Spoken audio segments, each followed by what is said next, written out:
I woke up face down in the sand with no memory of lying down. I sat up. Mouth dry, neck stiff, sun directly overhead. For seconds of inventory, no shade, no water, no idea how long I'd been out. My wife Senna sat 3 meters away, knees pulled to her chest, staring at nothing. Our 5-year-old son Danu was curled against her side, not moving. My daughter Myri, 13, stood 10 meters further up the dune slope, facing away, already looking at something only she had noticed. I walked to Senna and crouched down. Danu was breathing but running the wrong kind of hot, the dry internal burn that meant his body was consuming its last reserves just to stay alive. I put 2 fingers against his neck. Pulse fast and shallow. I looked at Senna. Her lips were cracked white at the corners, her eyes focused on nothing specific. How long? I said. She looked at Danu. Then at me. Hours. Not days. Hours. I stood up.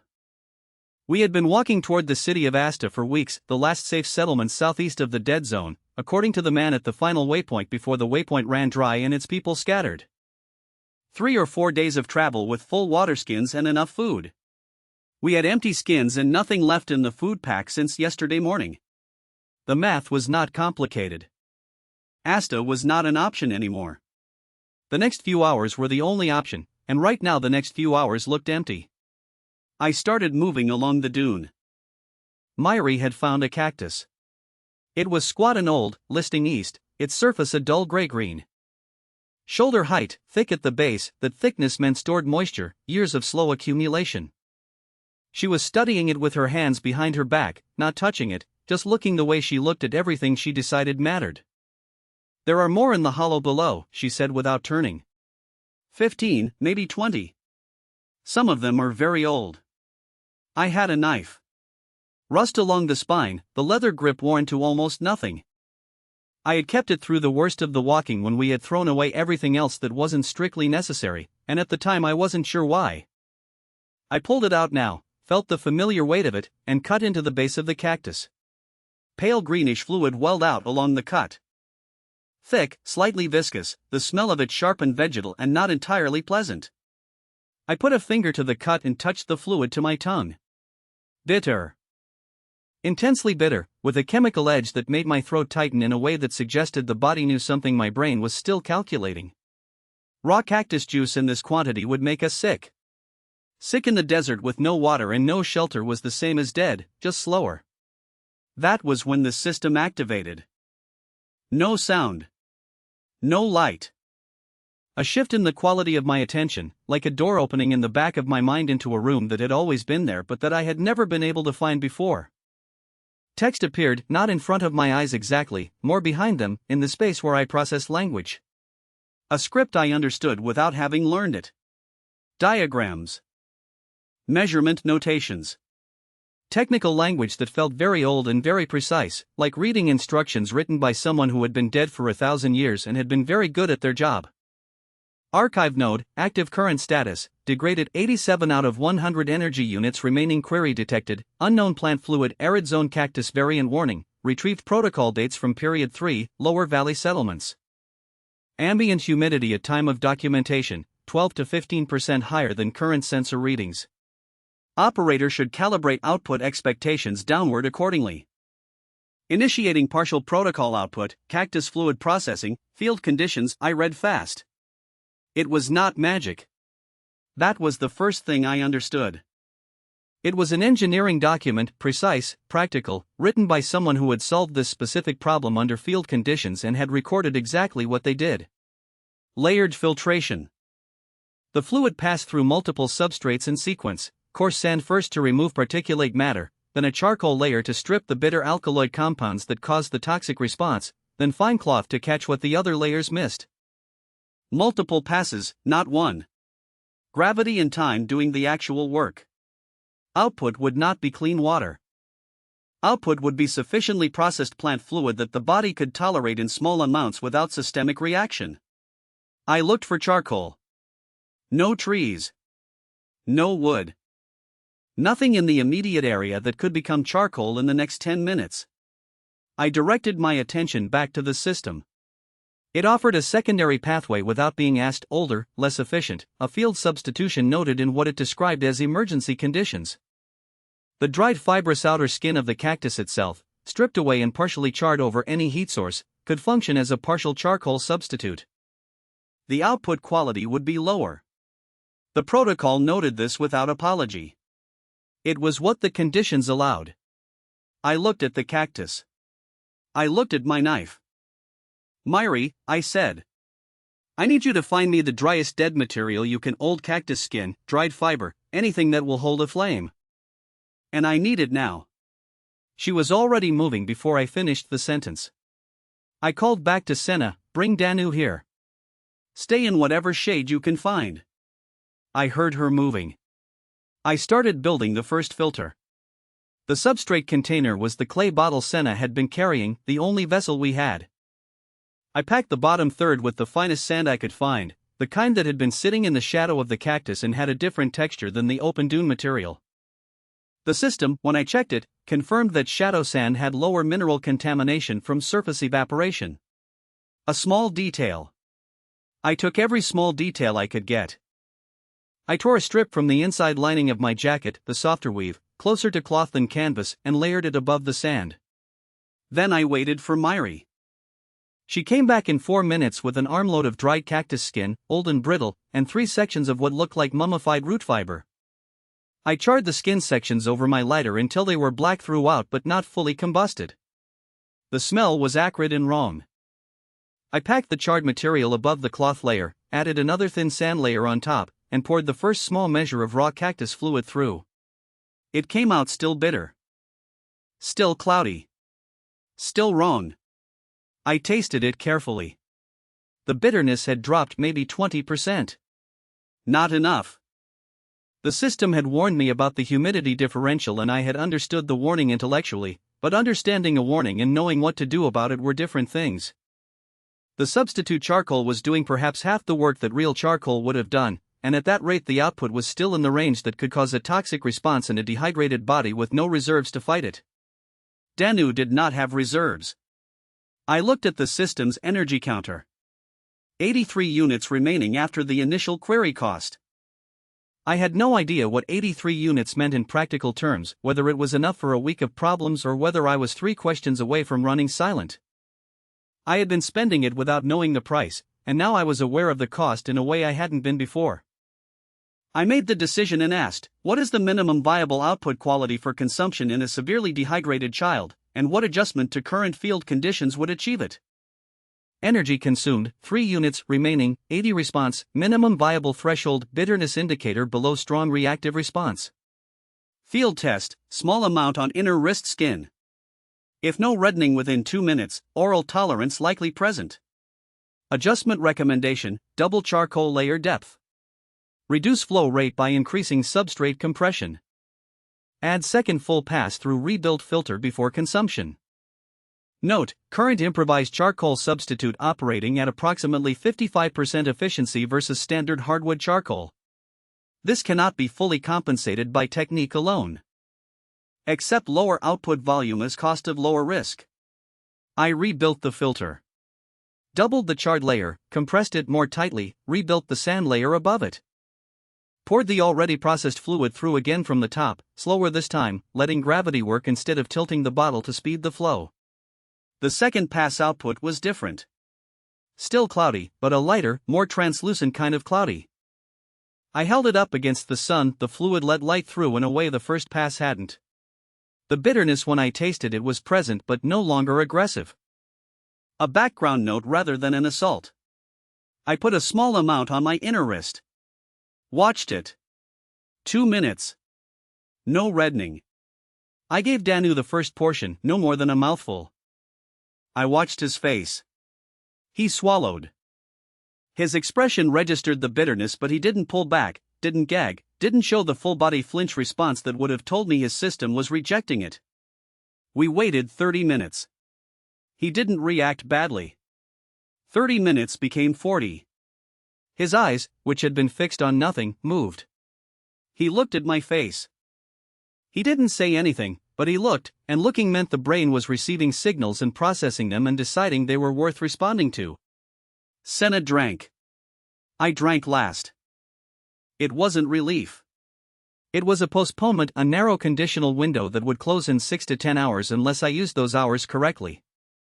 The system updated without being asked. Task completion, partial, cactus fluid processing energy consumed, total 7 units from activation, remaining, 80 knowledge unlocked, arid zone fluid processing, Tier 1 estimated survival extension from current source, 6 to 10 hours. Note, protocol efficiency at current conditions approximately 58% of documented optimum.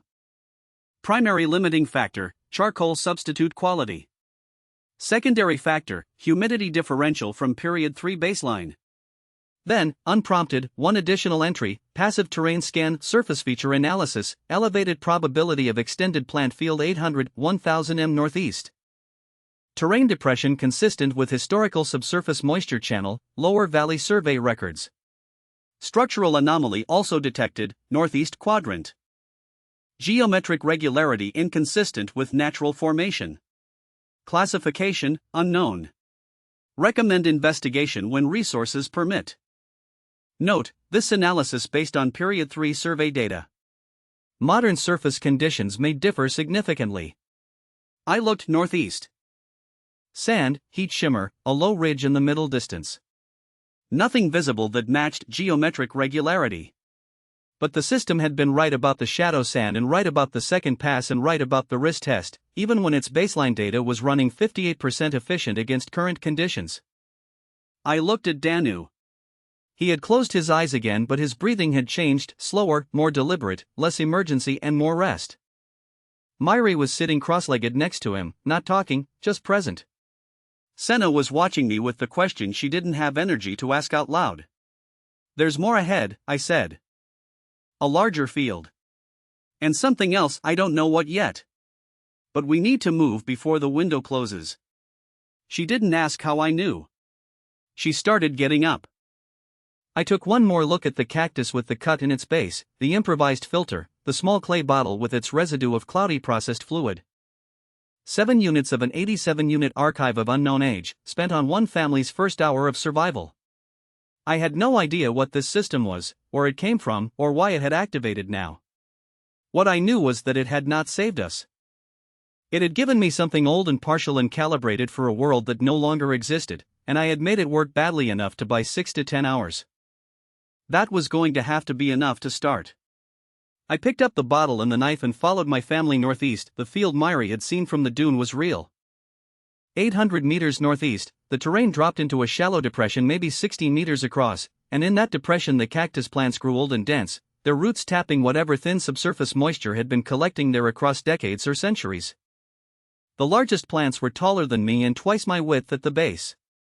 Between them grew low thorned bushes with small leathery leaves the color of dried blood. Not beautiful. Not welcoming. But alive, which was more than I could say for everything else in the previous 8 hours of walking. I counted the plants as we came down the slope. 22 cactus plants visible, more likely behind the larger ones. Enough raw material to work with. I found the section where 2 large plants in the eastern rock face created a natural corner, 3 walls of either stone or dense vegetation, one open side facing west. That open side would get afternoon shade from the plants themselves. I pointed at the spot and told Senna, "We stop here." She didn't argue. She set Danu down against the rock face and sat beside him. Danu was awake but not talking. He watched everything I did with the focused attention of a child who understood more than adults assumed. Myri was already moving through the field, cataloging it the way she cataloged everything, touching and examining and filing observations I hadn't asked for and would end up needing.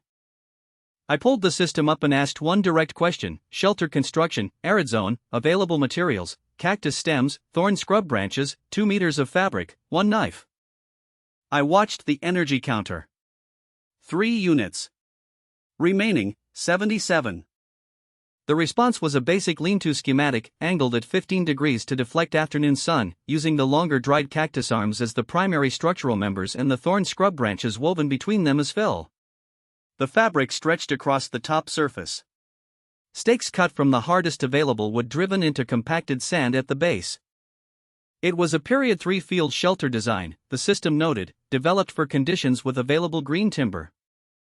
It then added, in the clipped neutral tone that was beginning to feel familiar, current materials may require structural adjustment. No specific adjustment was offered. I made the adjustments myself, working out the engineering by testing what the dried cactus arms would bear before snapping. The answer was, not much. They were lighter than they looked and brittle along the grain. I used them for the upper frame only and cut the structural uprights from the thorn scrub, which was harder and more flexible and held the angle without cracking. The weaving between uprights took 40 minutes. My hands were bleeding from the thorns before I was halfway through. Senna watched the first 10 minutes and then stood up, told Danu to stay against the wall, and took over the weaving while I cut more material. She had stronger hands than me and better patience, and the lower section of the shelter wall she built was tighter and more consistent than anything I had managed. The fabric went across the roof. I pinned it with thorns stripped from the scrub branches, using them like crude staples, pressing each one through the cloth and bending the tip. It held. The result was ugly and slightly low on one side, but it blocked direct sun from an area roughly 2 meters by 1.5, and when Danu crawled under it and lay down, the temperature inside was measurably cooler than the open air. He was asleep within minutes. That was the shelter. One problem partially solved. Now the water problem, which never stopped being the water problem, was still waiting. I had processed enough cactus fluid during the walk to keep us functional, but the window I had bought in the morning was closing, and I could not spend the rest of our lives cutting into cactus plants one by one and running fluid through an improvised filter. I needed a supplementary source, and I needed it to run without costing me hours of labor every time. The system's Period 3 documentation included a section on passive moisture collection, dew harvesting from fabric surfaces.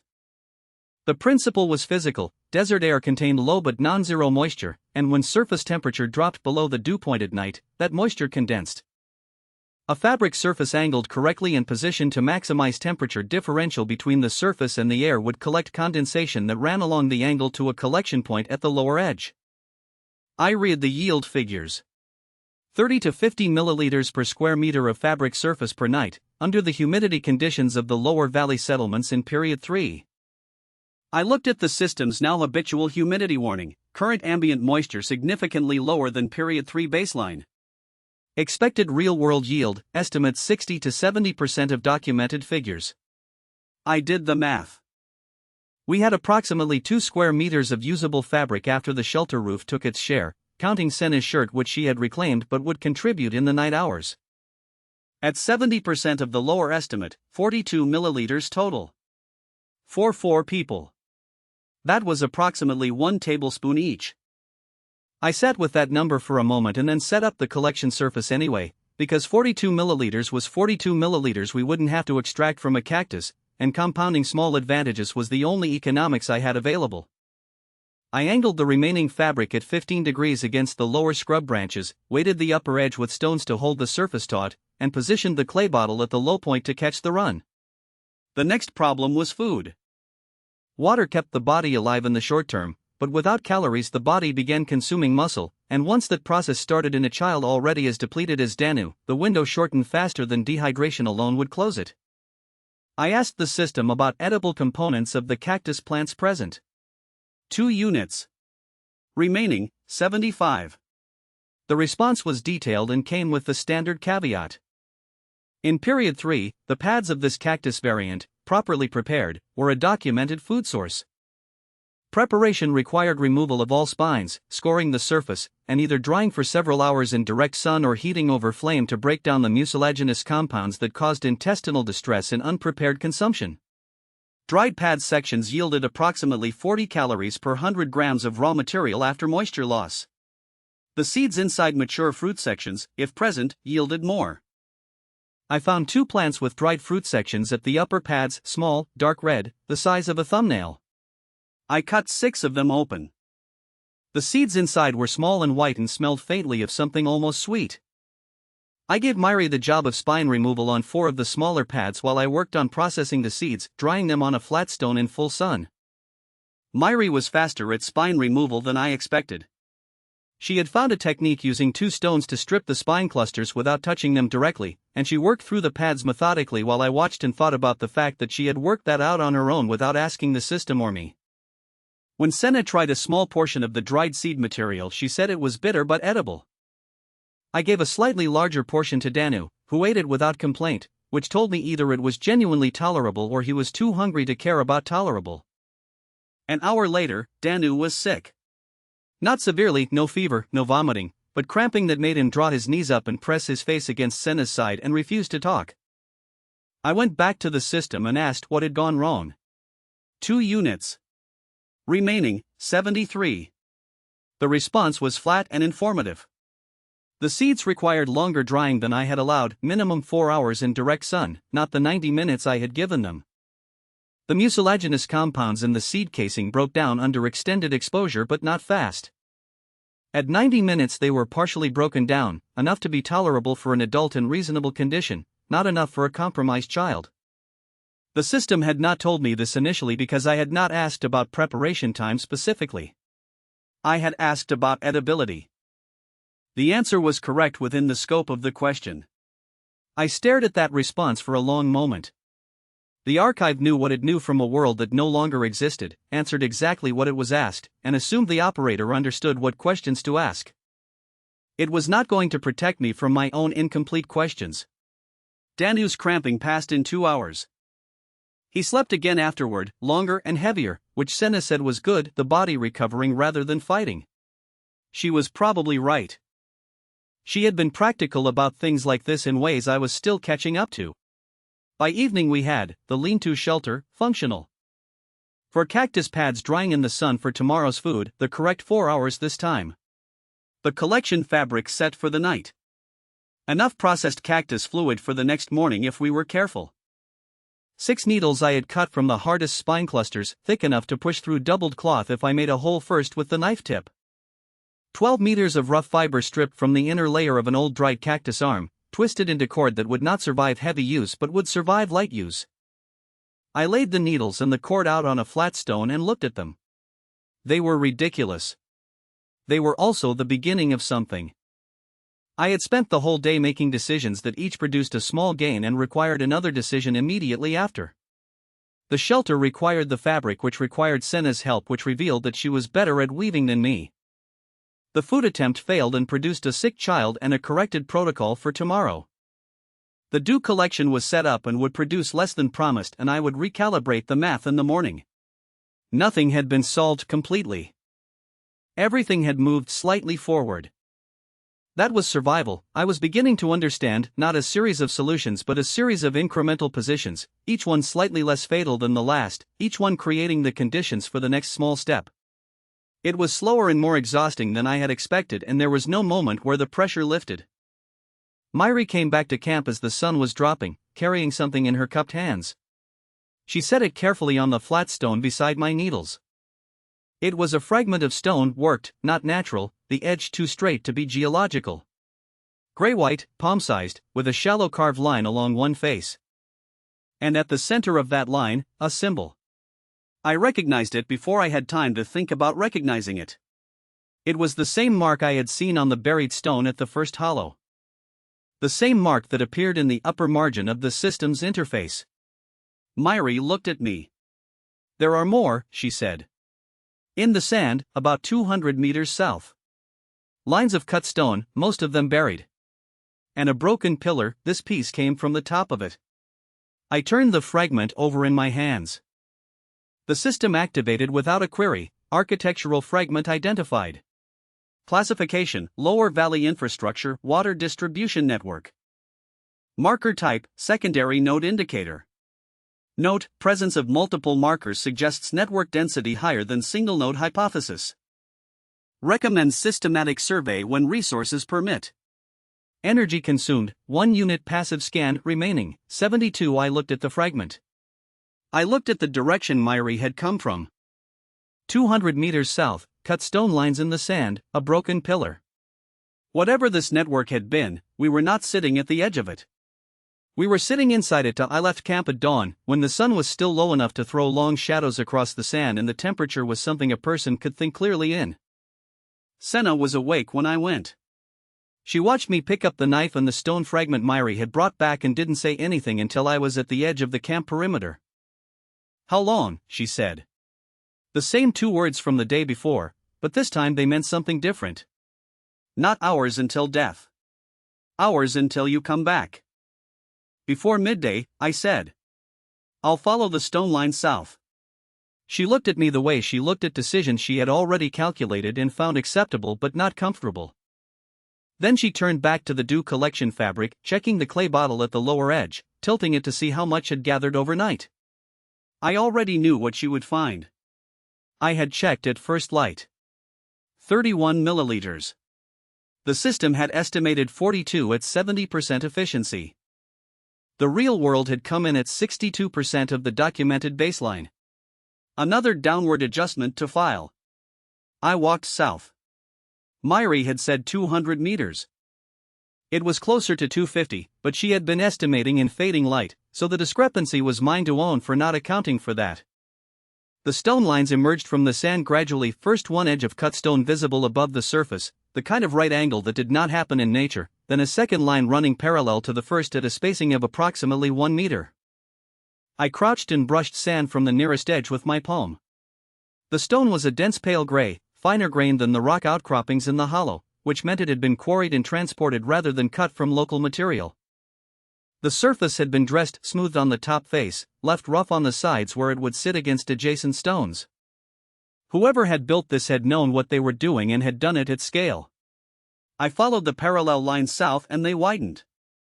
At 50 meters from where I had started, the spacing had grown to 3 meters, then at a junction point they opened into what was unmistakably a channel, two dressed stone walls, a flat stone base between them, the whole structure running northeast to southwest at a width that could have moved significant water volume at reasonable flow. The base was dry and partially silted. Dead. But the geometry was intact enough to read. This had been a water distribution channel, engineered and maintained, built to carry water from somewhere to somewhere else across what was now empty desert. I pulled the system up. Query: structural identification, stone channel, dressed limestone, 1 meter depth, 3 meter width. 2 units. Remaining, 70. The response came with more detail than previous queries had offered, as though the physical proximity to the structures was giving the archive better data to work with. The channel matched Period 3 lower valley distribution infrastructure. Secondary grade channel, designed for lateral water movement between primary collection points and agricultural or settlement distribution nodes. The system offered standard maintenance protocols for this channel type, cleaning procedures, repair specifications for cracked base stones, flow rate calculations at various water levels. Then its standard caveat: current operational status unknown. No sensor data available for this structure. All output based on design documentation only. I asked the obvious question: what was the primary collection point that fed this channel type? 1 unit. Remaining, 69. The answer was not what I wanted. Primary collection points in Period 3 lower valley infrastructure included natural catchment basins, subsurface aquifer extraction platforms, and, in higher elevation zones, channel feeds from the main valley river system. The system could not determine which type had served this specific channel without additional structural survey data. It could not tell me where the water had come from. It could tell me exactly how to maintain a channel that had been dry for what looked like several hundred years. I stood up and followed the channel northeast, toward what the geometry suggested was uphill, the direction water would have come from rather than gone to. The channel ran for approximately 150 meters before the dressed stone became intermittent, sections buried under sand accumulation, sections missing entirely where the stone had been scavenged at some point by someone who needed building material and did not particularly care about the infrastructure they were dismantling. At the end of the visible section, the channel opened into a wider stone platform roughly 8 meters by 6, the surface cracked and partially collapsed, but the outline readable. At the platform's center was a circular stone installation, 2 meters in diameter, the interior blocked with sand and debris but the rim stones intact. A pump platform. The system confirmed it before I asked. Another passive scan burning 1 unit without prompting, remaining 68. Extraction platform, subsurface access type, Period 3 standard configuration. Designed for mechanical pump installation above subsurface water source. Depth of source indeterminate from surface. Pump mechanism absent, likely removed or decomposed. I looked at the platform. I looked at the circular installation at its center. Under the sand and debris and 300 or 400 years of silence, there was a subsurface water source. Past tense was doing a lot of work in that sentence and I knew it. Whether it was still there, still viable, still reachable, the system had nothing for me on any of those questions. But the platform was here. The channel was here. And on the face of the nearest rim stone, worn almost to nothing, was the symbol. The same one. Third time now, the hollow, Myri's fragment, here. I had stopped being surprised by it and started being interested in it in a different way. The symbol wasn't decoration. It appeared consistently on functional infrastructure components, a node marker. The system had called it the first time. It marked the network. Every time I found it, I was finding another piece of the same system, and the pieces were beginning to suggest a scale that one hollow and one camp did not account for. I spent the next 2 hours moving in a wider arc around the platform, mapping what I could find. The results were more than I had expected and less useful than I needed. Traces of agricultural terracing on the slope to the west, stone retaining walls, most collapsed, but the stepped profile of the hillside still visible if you knew what you were looking at. A second channel segment running parallel to the first, smaller, likely a branch distribution line feeding the terrace system. The broken lower half of a stone pillar identical in construction to the one Myri's fragment had come from, this one still partially upright, the symbol on its face cleaner than any I had seen because it faced away from the prevailing wind. And in one location, where a section of sand had slipped away from a low bank, the edge of what looked like a third channel running perpendicular to the other two, a junction point, the beginning of a network. Not one channel. Not one platform. Infrastructure. A system that had been built across this landscape and had water running through it and people maintaining it and then, at some point, had stopped. I came back to camp at midday as I had said. Senna was processing cactus pads, the ones from yesterday's 4-hour drying cycle, cutting them into smaller sections and arranging them on the flat stone. Danu was sitting up, eating a small portion carefully, no sign of yesterday's reaction. Myri was somewhere in the field, visible as intermittent movement between the large plants. I told Senna what I had found. She listened without interrupting, which was not her default when she thought time was being spent on the wrong things. When I finished, she was quiet for a moment, cutting the pad section with the precise even strokes she used for everything she took seriously. "The water is gone," she said. "The channel is dry. The pump platform is empty. What does any of it change for us right now? If water was here before, it might still be below the platform. The source doesn't disappear because the infrastructure stopped working." "Might," she said. "How much energy does the system have left?" 68 units. She set down the knife. "You spent 19 units in 2 days. We don't know what runs on 68. We don't know if there's a way to get more. And you want to dig up an old pump platform on the chance that there's water underneath it." She wasn't wrong about the numbers. She wasn't wrong about the uncertainty. The part she was calculating differently than me was the value of the information itself, what it meant not just for today but for the frame around everything we were doing out here. "We came here because Asta was unreachable," I said. "We're alive because there happened to be cactus plants in a hollow that happened to be over a subsurface moisture channel." "That's not a plan. That's luck with a 6 to 10 hour expiry date." "If there was a working water system here before, then we're not just surviving in a dead zone, we're sitting on something that failed. And things that failed can sometimes be fixed." Senna picked up the knife again. She cut 3 more sections before she spoke. "Fix it, then," she said. "But don't kill us in the process." I took that as permission because it was the closest thing to it I was going to get. The honest answer to her challenge was that I didn't know how to fix the pump platform, didn't know if the subsurface source was still viable, and didn't know if the system's Period 3 documentation would be any more useful at an actual excavation than it had been at theoretical identification. What I knew was that every piece of infrastructure I had found pointed in the same direction, both literally and otherwise. The channel ran northeast to southwest. The agricultural terraces faced west-southwest, oriented for maximum water retention from a source to the northeast. The platform was at the uphill end of the channel. Whatever had fed this system had come from the northeast, and the system's passive scan had flagged a terrain feature in the northeast quadrant as a structural anomaly. I had not gone northeast yet. I was building toward it the way you build toward a conclusion you need to be sure of before you say it out loud. I was back at the platform just after midday with Myri, who had found the perpendicular channel junction on her own that morning without knowing I had found it too, which told me she had been mapping the site independently. We cleared debris from the pump platform's circular installation for an hour: sand, stone fragments, the compressed detritus of years.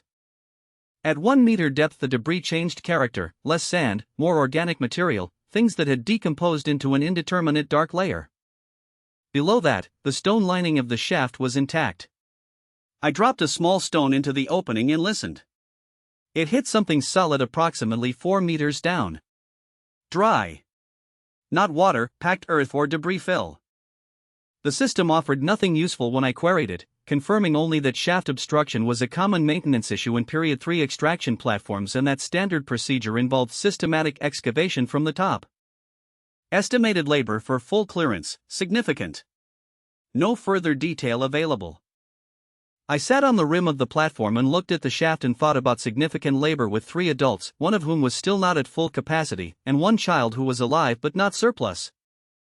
The argument for stopping here and returning to camp and focusing on the dew collection and the cactus processing and the fiber work was a real argument, and Senna would make it clearly if I brought back only this. The argument for continuing was harder to articulate, but it was sitting in my chest in a way that wouldn't file neatly. This desert was not supposed to be here.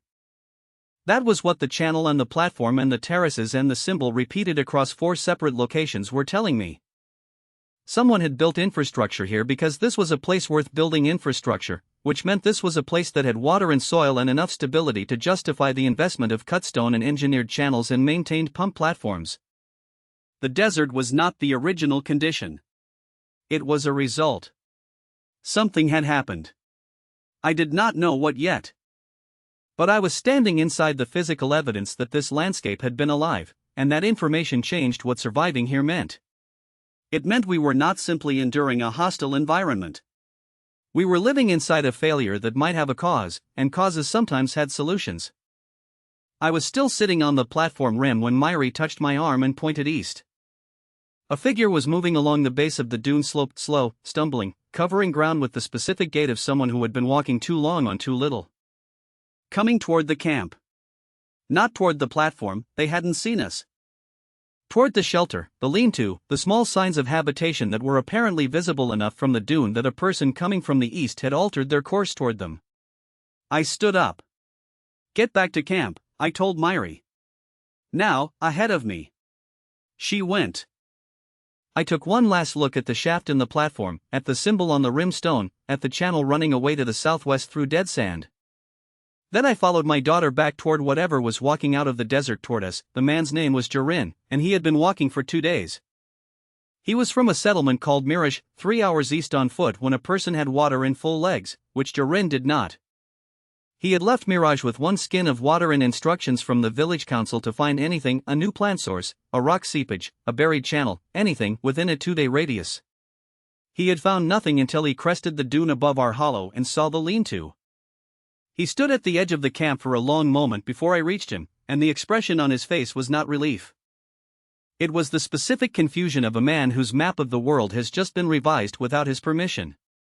He looked at the lean-to. He looked at the collection fabric angled against the scrub branches with the clay bottle at its base. He looked at the flat stone with the drying cactus pads arranged in rows. He looked at the cord hanging between 2 cactus arms with strips of processed pad material drying in sequence. He looked at Senna, who was watching him from beside Danu with the alert stillness of someone who has learned that strangers in a desert are a question before they are an answer.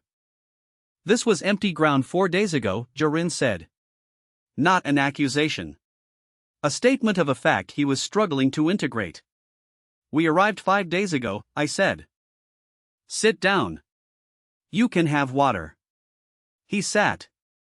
I gave him a measured portion from the current process stock, not generous, not insulting, the amount I would give someone I didn't know yet in conditions where every milliliter had a labor cost. He drank it and did not ask for more, which told me he understood rationing without needing it explained. After a few minutes he told me about Mirage. 83 people.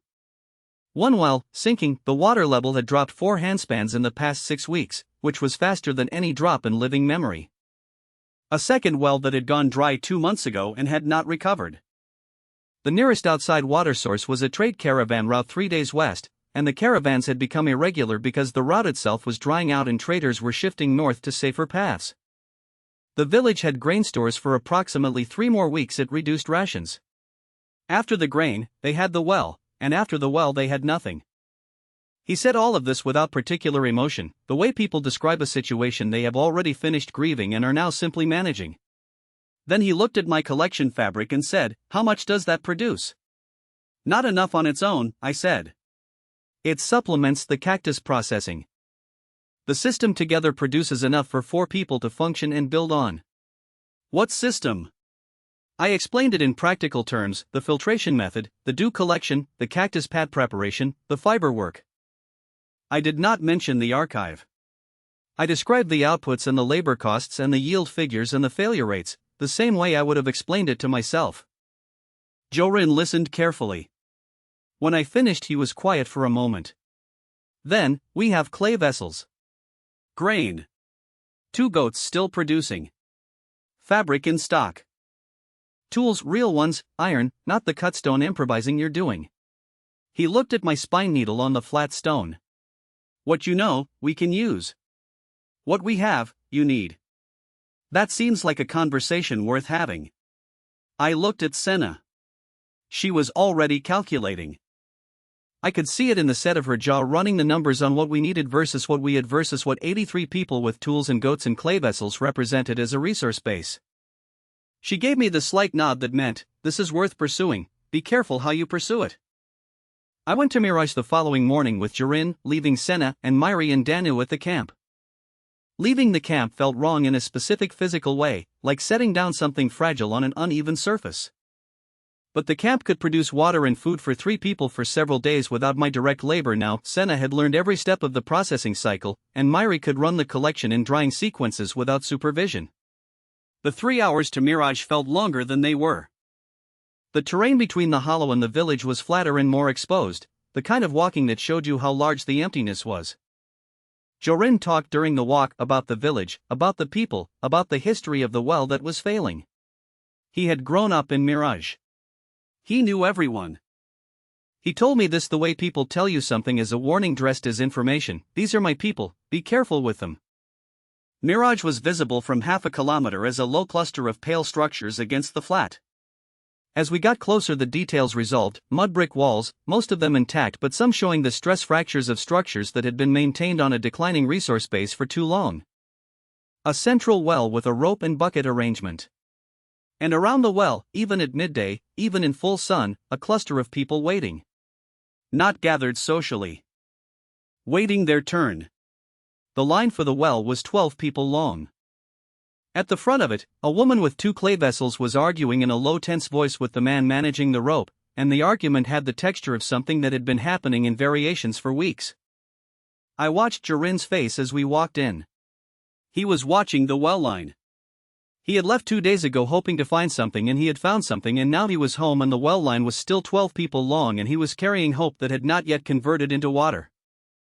A man separated from a group near the nearest wall and walked toward us before we reached the well. He was perhaps 60, lean and very dark from decades of sun, with the kind of deliberate walk that indicated either authority or the performance of authority, and in a village this size, both amounted to the same thing. His name was Davin, Jorin told me quietly. Well, master. The man who had spent his life reading this ground for water. He looked at me the way a person looks at something that has arrived at an inconvenient time and may require effort to deal with. Jorin found something, Davin said. Not a question. He had read it in Jorin's posture from across the square. He found someone, Jorin said. This is, I gave my name. Davin did not offer his hand. He looked at me for a moment with the specific assessment of someone who has been lied to by optimists before and has developed a reliable system for identifying them early. Come to the council, he said. It was not an invitation. The council was 3 people: an older woman named Sarah who appeared to functionally run the village's daily operations, a heavy-set man named Paul who managed the grain stores and said almost nothing for the entire conversation, and Davin, who sat across from me at the low table and listened to everything I said with an expression of careful, professional skepticism that I found, after a while, More useful than hostility would have been. I told them what I had built and how. The lean-to, the filtration method, the dew collection, the food processing cycle. I told them the yield figures honestly, including the gap between the system's period 3 projections and the real-world output. I told them about the cactus pad failure with Danu and the corrected protocol. I did not present it as a solution to their problem. I presented it as a set of techniques that had kept 4 people alive and functional in terrain that should have killed them in the first day, and I said directly that the same techniques scaled to 83 people would require more labor and more material than I could assess without knowing more about their specific situation. Sarah asked practical questions. How much water per person per day? What materials the filtration method required? Whether the cactus plants in the hollow could support that scale of processing without being exhausted. Good questions. I answered them as precisely as I could, and where I didn't have precise answers I said so. Pole asked nothing and wrote numbers on a piece of rough cloth with a charcoal stick. Davin waited until I had finished. Then he leaned forward slightly and spoke. The hollow you're in sits above a dried subsurface layer that I surveyed 11 years ago, he said. I tested 7 sites in that zone. Nothing viable. The cactus field exists because there's residual moisture in the rock layer, not because there's a recoverable water source. You've built a very clever way to extract that residual moisture more efficiently than the plants do on their own. That is a real thing. It will buy time. But it is not a solution to a well that is dropping 4 handspans in 6 weeks, and if you're telling these people that it is, then you are giving them false hope, which in this situation is more dangerous than no hope. The room was quiet. Outside, the sound of the well rope. I looked at Davin. He was not wrong about the hollow. He was not wrong about the residual moisture. He was not wrong that a dew collection surface and a cactus filtration setup did not solve a failing well at village scale. What he was missing, and I did not know yet how to say this without sounding like exactly the optimist he had already categorized me as, was the channel, the pump platform, the terraces, the infrastructure that said this ground had been a different place. But I had 72 units left in an archive that answered only what it was asked, and I did not have proof, only evidence, and evidence in front of a man who had spent decades reading this ground was going to need to be very specific. I'm not saying it's a solution, I said. I'm saying I found something that suggests the problem is different than we think it is. There's infrastructure south of the hollow, channels, a pump platform, agricultural terraces. This ground was developed before. Water moved through it. If the source that fed that system is still viable below the platform, then we're not looking at a permanent desert. We're looking at a system that failed. Davin's expression did not change. I know the ruins, he said. I've been walking this ground for 30 years. The ruins are old. The water that fed them is gone. Whatever failed, it failed completely and long ago, and building a theory on ruins is not the same as building a well. I'm not asking you to build on a theory, I said. I'm asking for enough time to investigate one shaft. Sarah looked at Davin. Davin looked at me. Pole wrote something on his cloth and then looked up for the first time. 3 days, Pole said. Everyone looked at him. He shrugged slightly. We give him 3 days. If he produces something real, water, a viable source, a functional method we can apply at scale, we negotiate terms. If he doesn't, we stop spending time on this and focus on the caravan route.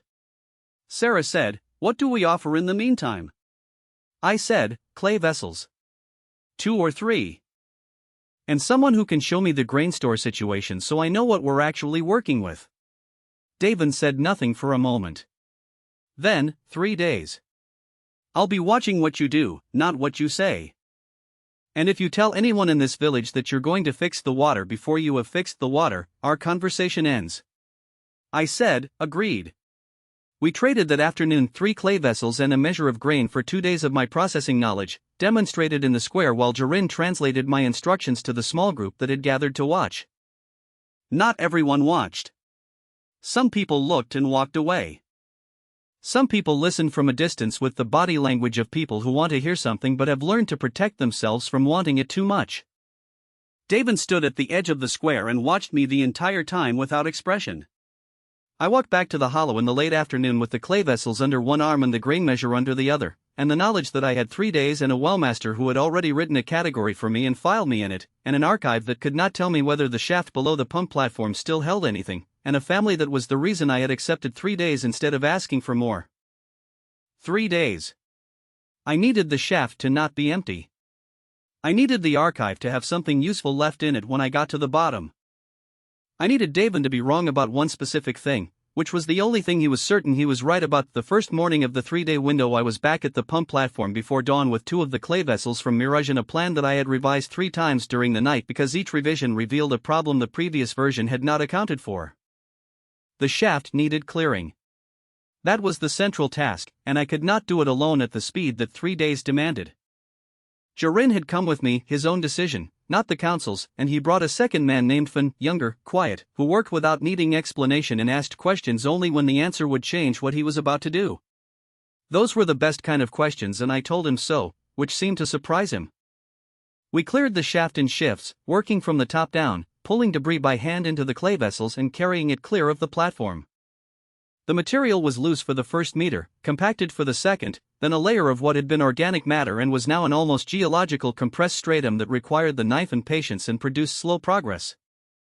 The system gave me nothing useful when I queried it, only the standard note about shaft clearance being labor-intensive, which I had already established independently. I was at 69 units and I stopped querying things the system had already told me it could not answer. Davin arrived at the platform 2 hours after we started. He did not offer to help. He stood at the edge of the platform and watched us work with the same neutral professional attention he had directed at me in the council room. After perhaps 20 minutes he said, "You're pulling debris out too fast. The lower fill is weight-bearing. If you clear it without propping the shaft walls, the sides collapse and you're back to the beginning with a wider problem." I stopped. I looked at the shaft walls. He was right. The stone lining was intact, but the sand pressure against the outer face of the stones was using the fill material as part of its load path. Remove the fill too quickly and the lining stones would shift inward. I had been about to create a collapse I would not be able to fix with the materials I had. "What's the propping method?" I said. Not a question with attitude. A real question. He looked at me for a moment, reassessing something. Then he described it: alternating clearance, removing material on one side while leaving temporary support on the other, cutting crossbraces from available wood or in the absence of wood, using long flat stones set horizontally against the lining face to distribute the lateral load during clearance. We had no wood. There were flat stones on the platform surface, scavenged from the collapsed sections. We reset the method. It was slower. It was correct. Davin watched for another hour and then left without comment. That afternoon I was back in Mirage, in the open area south of the well, setting up the first scale demonstration. I had spent the previous 2 days thinking about what the 3-day window actually required. Davin's challenge was not about the shaft, he had already concluded the shaft was a dead end. His challenge was about scale. He had said the techniques worked at small scale. So the answer was not to argue about scale in the abstract. The answer was to demonstrate a larger version and let the numbers speak before he could frame them.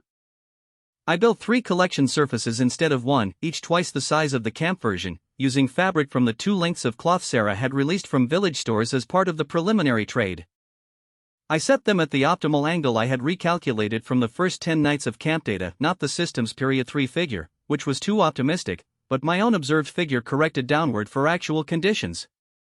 I explained each step to the small group watching: why the angle, why the collection point at the lower edge, why the fabric tension mattered, why the morning harvest timing was critical. 6 people watched the setup. 12 had started watching and 6 had drifted away, which was about the ratio I had expected. Among those who stayed was a woman named Hannah who asked better questions than anyone else in the group, specific, structural questions about failure modes and maintenance requirements. She had been managing the village grain store alongside Paul. People who managed stores thought in systems, and she was thinking about this in the same way. Davin appeared at the edge of the group midway through the demonstration. He did not join the group. He stood back and listened, and when I described the projected yield figures he spoke from where he was standing. "Tell him what it produced at your camp. The actual number, not the projected number." The group turned to look at him, then at me. He was not wrong to ask it.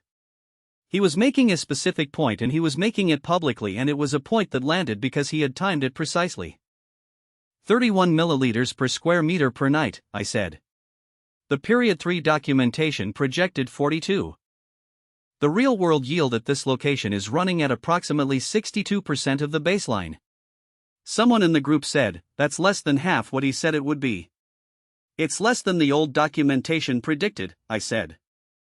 It's still water that requires no well and no pump and no labor beyond the initial setup and the morning collection. 3 surfaces this size produce enough supplementary water to reduce well draw by approximately 15% per day. That doesn't fix the well. It slows the decline. Davin said, 15%. Flat. Not mocking. Evaluating. Does the well drop faster or slower than 15% per day? Jarin, standing at the back of the group, said, slower. It's been dropping 4 handspans in 6 weeks. That's not daily, that's monthly. Davin said nothing. I continued the demonstration. The second element was the cactus processing, the filtration method, demonstrated with material Jarin and Finn had brought in from the hollow that morning. I ran 2 people through the full process: substrate preparation, charring the cactus fiber, building the layered filter, flow rate management, double pass protocol. I described the Danu failure without being asked. The incorrect preparation time, the reaction, the correction. Hannah wrote something on a small clay tablet she had brought without me noticing. The group had grown back to 10. That evening Davin came to where I was reviewing the day's shaft progress, still slow, still using the alternating clearance method, now at approximately 2.5 meters depth with no water sign and the stone lining holding, and he sat down on the platform rim without being invited. He was quiet for a moment. Then, you told them about the child getting sick. Yes. Most people selling a method don't include the failures. I'm not selling it. I'm teaching it. If I leave out the failures, they repeat them. He looked at the shaft. 2.5 meters. The original shaft went to 6 before it hit the source layer. That was documented in the survey records from the previous wellmaster, who is dead. He said this the way people say things they have decided to say after calculating the cost of saying them and finding the cost acceptable. He was giving me information he did not have to give me. 3.5 more meters, I said. With the alternating method. If the source layer is still viable. I told you it wasn't. I have not changed my position on that. I am giving you the depth because you are using the correct clearance method and that earns you the information. He stood up and walked back toward the village. I looked at the shaft and thought about what had just happened. It was not an alliance. It was a professional acknowledgement, the specific, limited respect that an experienced practitioner extends to someone who has just demonstrated that they are not entirely wasting his time. It was worth more than agreement would have been. The second day produced the face slap I had been calculating was coming.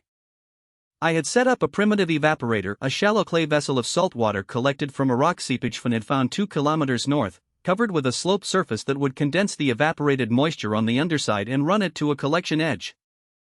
The principle was sound. The system had a period 3 documentation entry for exactly this configuration, and I had read it carefully and I had built it correctly according to the specifications. The output over 6 hours was 11 milliliters. 11. The clay vessel had held approximately 800 milliliters of source water. The salt water was brine concentrated enough now that it was useless for anything. I had consumed fuel to maintain the low heat, I had occupied one person's full attention for the afternoon to manage the surface temperature, and I had produced 11 milliliters. Someone said it before I had finished the accounting myself.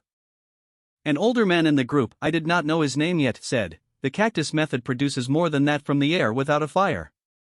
Yes, I said. This method doesn't work at this salinity level. The source water is too concentrated. So you built the wrong thing. I built the right thing for a different water source. The method works. The source was wrong. How do we know which sources are wrong? It was a fair question. Davin, who had appeared again at the group's edge, said, you ask someone who knows the ground. He was not looking at me when he said it. He was looking at the older man. But it landed the way it was intended to land. This is the problem with new methods applied without local knowledge. I said, he's right. The evaporator needs a lower salinity source. I should have tested the salinity before building it. That's a mistake I won't repeat.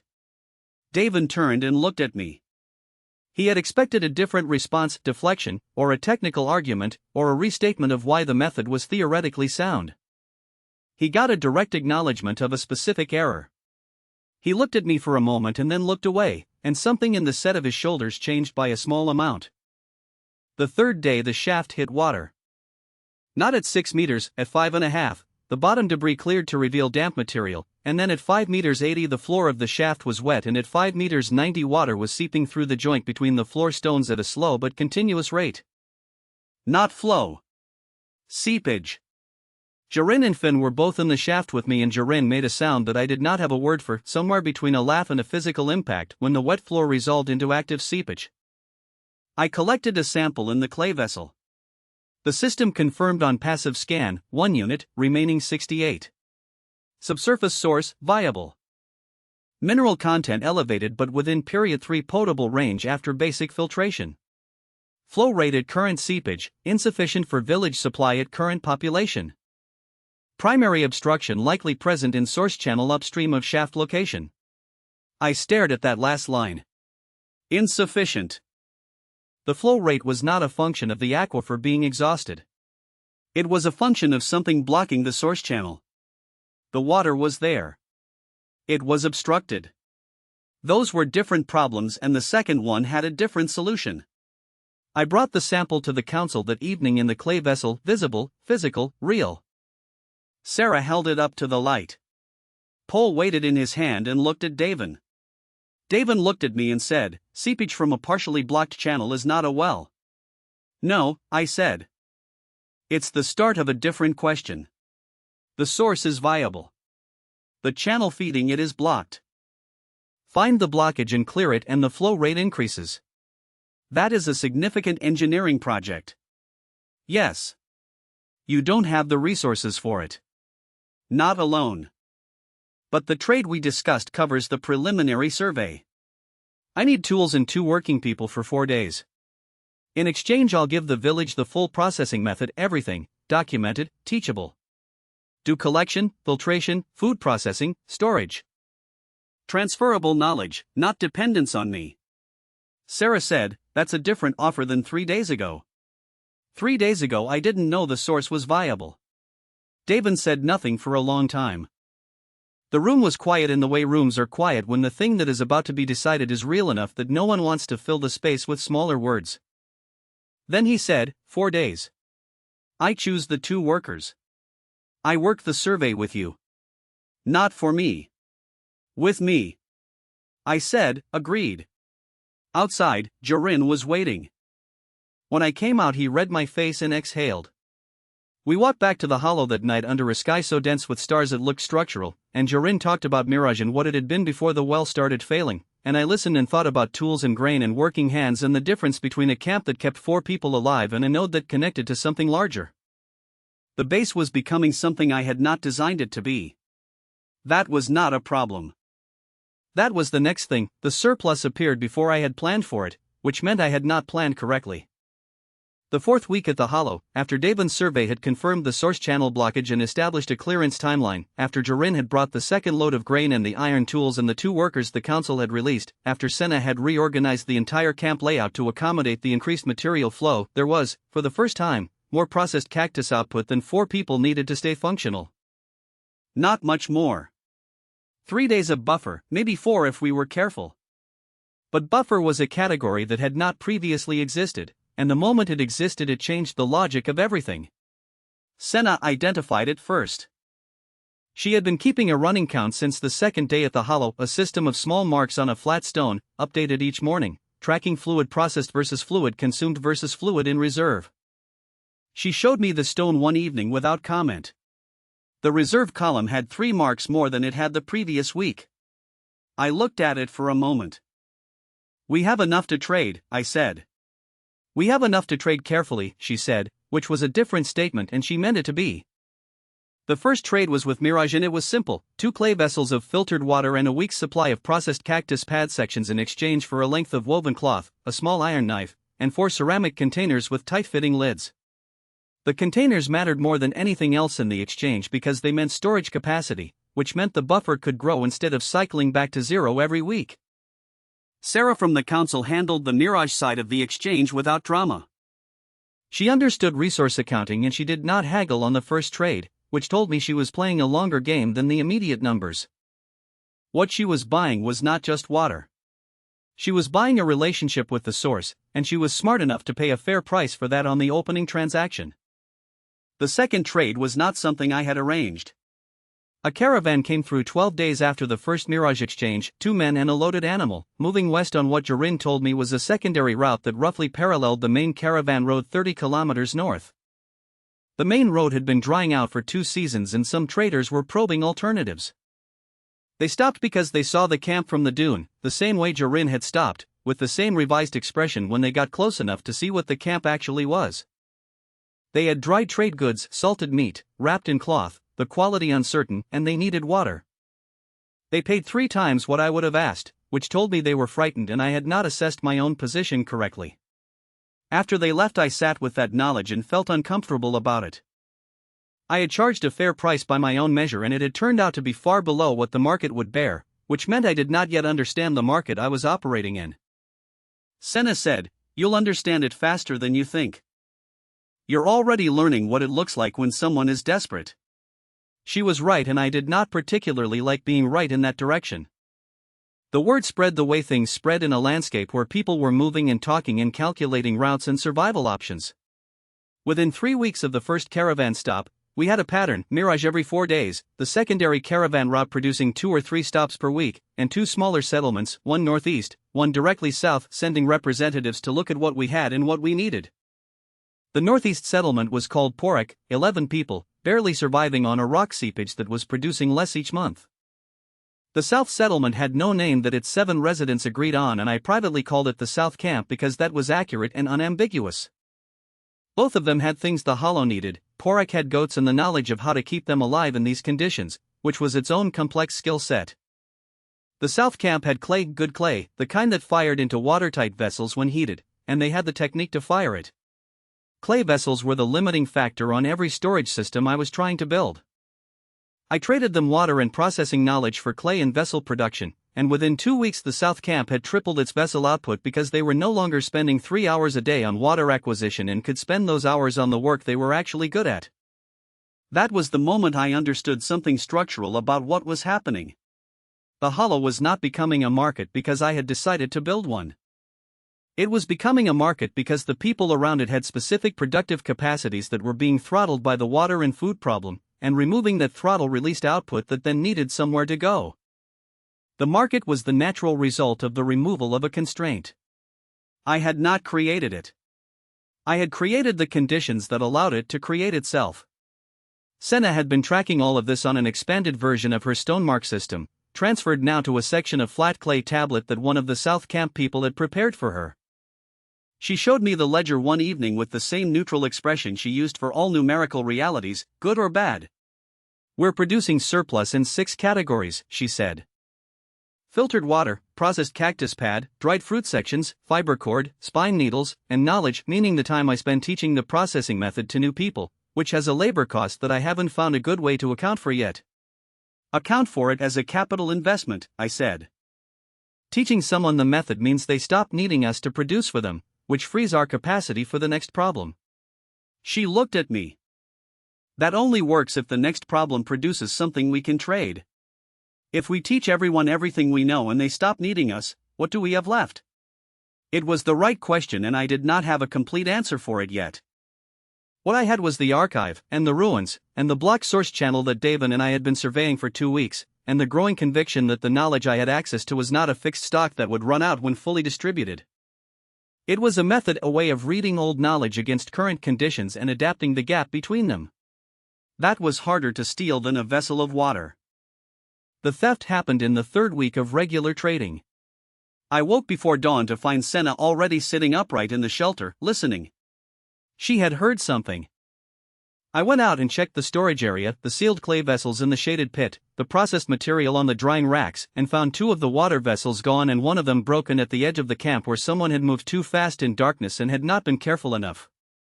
The broken vessel had lost its contents into the sand. Whoever had taken the other one had gotten perhaps 3 liters of filtered water. The footprints went east, toward the secondary caravan route, and I followed them for 20 minutes until they merged with the main track and became unreadable. I came back to camp and told Senna. She looked at the broken vessel and the wet sand and said, "We need covers on the pit and someone awake at the perimeter at night."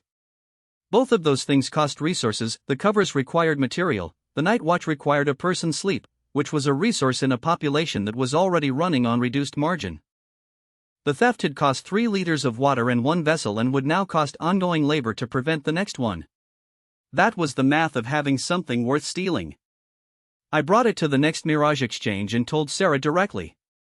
She sent Davin back with me, which was not what I had expected. Davin walked the camp perimeter for an hour, looked at the storage pit, looked at the broken vessel site, and said, "The pit needs a stone cover, not cloth. And the approach from the east has a natural sightline from the dune above the hollow. Someone sitting there at night can see movement before it reaches the camp." He had assessed the defensive geometry of a location he had not previously been focused on defending. He had done it in an hour. I said, "You've thought about camp security before." "I've thought about everything that keeps people alive," he said. "That's the job." We built the stone cover for the pit the next day. Jarin's friend Finn took the first night watch from the dune. Nothing came the first night or the 3 after it, and I did not know whether the theft had been opportunistic and had moved on or whether the watch schedule had changed the calculation for whoever was considering a second attempt. Both possibilities produced the same behavior on my end, which was to keep the watch running. The accusation came from inside Mirage, not from outside. A man named Gat, who had been one of the 12-person well-line regulars and who had a specific grievance about the ration reductions the council had implemented, stood up during a public council meeting I had been invited to attend and said, with the directness of someone who has been rehearsing the statement, that I was selling water that should be given freely to people who were dying, and that any person who traded in survival necessities during a crisis was a different category of human being than the rest, and the council should say so explicitly. The room was quiet in the specific way that rooms go quiet when someone has said something that other people have been thinking but have not said. I looked at Davin. He was looking at Gat with an expression I had not seen from him before, not agreement, but recognition. He had heard this argument before, probably from himself, at an earlier point. He spoke before I could. He said, "The water at the hollow exists because someone built a system to produce it and maintain it and improve it over 3 weeks while the rest of us were managing a failing well. The system costs labor and material and knowledge. If it were free, it would stop existing, because nothing that costs labor and material and knowledge can be sustained as a free service by one family indefinitely. What you're asking for is that he produce something valuable and receive nothing for it so that the value flows entirely to the recipients. That is not generosity. That is consumption." Gat said, "You're defending a man who profits from thirst." Davin said, "I'm defending a system that produces water in a place that had none. If it stops functioning, the water stops. The question is not whether the trade is fair. The question is whether the water continues to exist." The meeting did not reach a clean resolution. Gat did not retract his statement and Davin did not soften his. But Sarah formalized the trade terms in writing, marked clay, witnessed by 2 council members, which meant the arrangement had institutional acknowledgement, which was the closest thing to security the terms were going to get. I walked back to the hollow that evening with Davin, which was the first time we had walked anywhere together without a specific task as the reason. He was quiet for most of the walk. Then he said, "The channel survey. I found something in the upper section you need to see." "What kind of something?" "The blockage is not natural. The stones at the upper channel mouth are fitted too precisely for a collapse. Someone closed it deliberately." I stopped walking. He stopped beside me. The sun was dropping and the shadow of the dune was moving across the sand in the slow way that made the desert look patient. "When?" I said. "Old. Very old. Pre-memory old." He paused. "But deliberately. I started walking again. He fell in beside me. At the hollow, Senna had the ledger out and was recording the day's exchange totals. She looked up when we came in and read something in my face and looked at Davin and then back at me. "What happened?" she said. Not the two-word version from the first day. A full question. Before I could answer, Myri came in from the south edge of the hollow at a walk that was almost running, and she had something in her hand, a flat disc of worked metal, dark with age, the size of her palm. She held it out. On its face was a stamp, pressed deep into the metal when it was soft and preserved perfectly by the dry conditions, a symbol I had seen 4 times now, on stones and fragments in the margin of my own internal interface. Below the symbol, in the same script the archive used, 2 words I could read without asking the system for translation. They meant, as close as I could render them, Northern Administration. The caravan that had come through that afternoon, one of the regular secondary route traders, had dropped it without noticing when the pack shifted during unloading. Myri had found it in the sand at the exchange point. I turned it over in my hands. The same symbol, but stamped by a northern city's administrative office onto a piece of official metal currency or identification, which meant the symbol was not only ancient infrastructure. It was currently in use. Someone in the north knew what it meant and was using it. And they had been through here recently enough that the disc was still warm from the trader's pack. The metal disc with the northern stamp sat on the flat stone in the camp for 3 days before I stopped looking at it every time I passed. Senna had moved it twice, once to examine it, once to store it in the sealed clay container with the other documented finds, and both times I had taken it back out and left it where I could see it. She did not comment on this. She understood the difference between an object that was evidence and an object that was a question you had not finished asking it. The Northern Administration symbol meant someone in the cities to the north was using the same mark that appeared on Period 3 Lower Valley infrastructure. That was either a coincidence of iconography, the same symbol adopted independently across time, or it was a continuity. An institution that had survived the gap between the Period 3 world and this one. The archive had no entry for Northern Administration. I had queried it twice. Both times it returned nothing, which meant either the northern cities postdated the archive's knowledge base, or the archive's knowledge of political institutions had not been included in whatever fragment I was carrying. Either way, the disc was a door I could not yet open, and I had learned from the shaft clearance that forcing doors before you understood their mechanism produced collapses. I set it aside and focused on what I could build. The network began as a practical problem before it became anything larger. The hollow was producing surplus that exceeded what the current exchange partners could absorb at the current exchange rate, which meant either the rate had to drop, making the production economically pointless, or the number of exchange partners had to grow. Growing the partner base meant establishing reliable routes between the hollow and the settlements, which meant intermediate points where a person traveling alone with trade goods could rest, get water, and continue without the full journey becoming a survival event in itself. The first intermediate point was Davin's idea, delivered in his characteristic way, stated as a logistical observation rather than a proposal, leaving me to decide whether to act on it. He had been walking the terrain between the hollow and Mirage weekly for the survey work, and he had identified a rock formation 7 kilometers northeast of the hollow where the stone face trapped shade for most of the afternoon and where a crevice in the lower section showed faint moisture staining that suggested seasonal seepage. Not a water source, he said. Not currently. But the shade is reliable and the location is on the natural line between the hollow, Mirage, and the northeast road. Anyone moving between those 3 points passes within 200 meters of it. I asked how much labor it would take to make the formation functional as a rest point. He said, 2 people, 3 days, a collection surface and a sealed clay vessel for emergency reserve. I sent Jarin in fun. They came back after 4 days, 1 extra because Finn had found a second crevice on the eastern face with better moisture potential, and what they had built was not impressive by any absolute standard.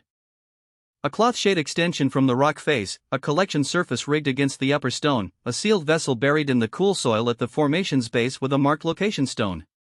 But the first caravan that stopped there left a small trade good in the vessel's hiding spot, a piece of dried pressed fruit, the kind that lasted months, worth approximately nothing and completely voluntary, and when Jarin found it on his next route check he brought it back to camp with an expression I had not seen on him before. Not happy exactly. More like someone who has just seen evidence of a principle they had hoped was real but had not been certain of. The second node went up 12 days later, on the route south toward the south camp and the clay operation. The third was at the edge of Porek's territory, where the goatkeepers had established a grazing rotation. Each node was different materials, different configuration, adapted to its specific terrain by whoever built it, and that was the first important thing I understood about the network structure. The Hollow's methods were a template, not a prescription. Every node built by people who understood the principles but made their own adaptations was more robust than a node built by people following instructions they did not understand. This meant the teaching was more important than the building, and Senna had been right 2 weeks ago when she said the labor cost of teaching needed to be accounted for as an investment rather than a drain. Myri had become the network's best surveyor without anyone formally assigning her the role. She was 13 and she moved through the terrain faster than any adult, partly because she was lighter and partly because she had developed a specific skill for reading surface features, the slight depressions that suggested buried stonework, the plant distribution patterns that indicated subsurface moisture variation, the angle of old stone faces that meant human construction rather than geological chance. She had found 3 additional infrastructure markers in the 6 weeks since the first fragment, and her mental map of the buried network was more complete than anything the archive had given me. She did not present her findings as discoveries. She presented them as additions to an ongoing accounting, the same way Senna presented the ledger numbers. I had not taught her this. She had arrived at it independently, which meant it was her natural mode of engaging with problems, and I needed to stop managing it and start using it. The face slap came from the Porek node, which was the most ambitious of the 3 secondary points and the one I had been least directly involved in building. The goatkeepers had taken the template and extended it, added a second collection surface, dug a deeper storage pit, built a more substantial shade structure using stone they had quarried from a nearby exposure. It looked more permanent than anything at the hollow. And because it looked permanent, and because the goats made Porek the most resource-rich of the satellite settlements, 2 families from the drifting population that was always moving between failing water points had stopped there and decided to stay. 12 days after the node was functional, the Porek representative came to the hollow and told me there was a problem. The 2 new families were consuming node resources without contributing to node maintenance. The goatkeepers had asked them to contribute labor. They had said they were guests. The goatkeepers had said there were no guests at a node, only members.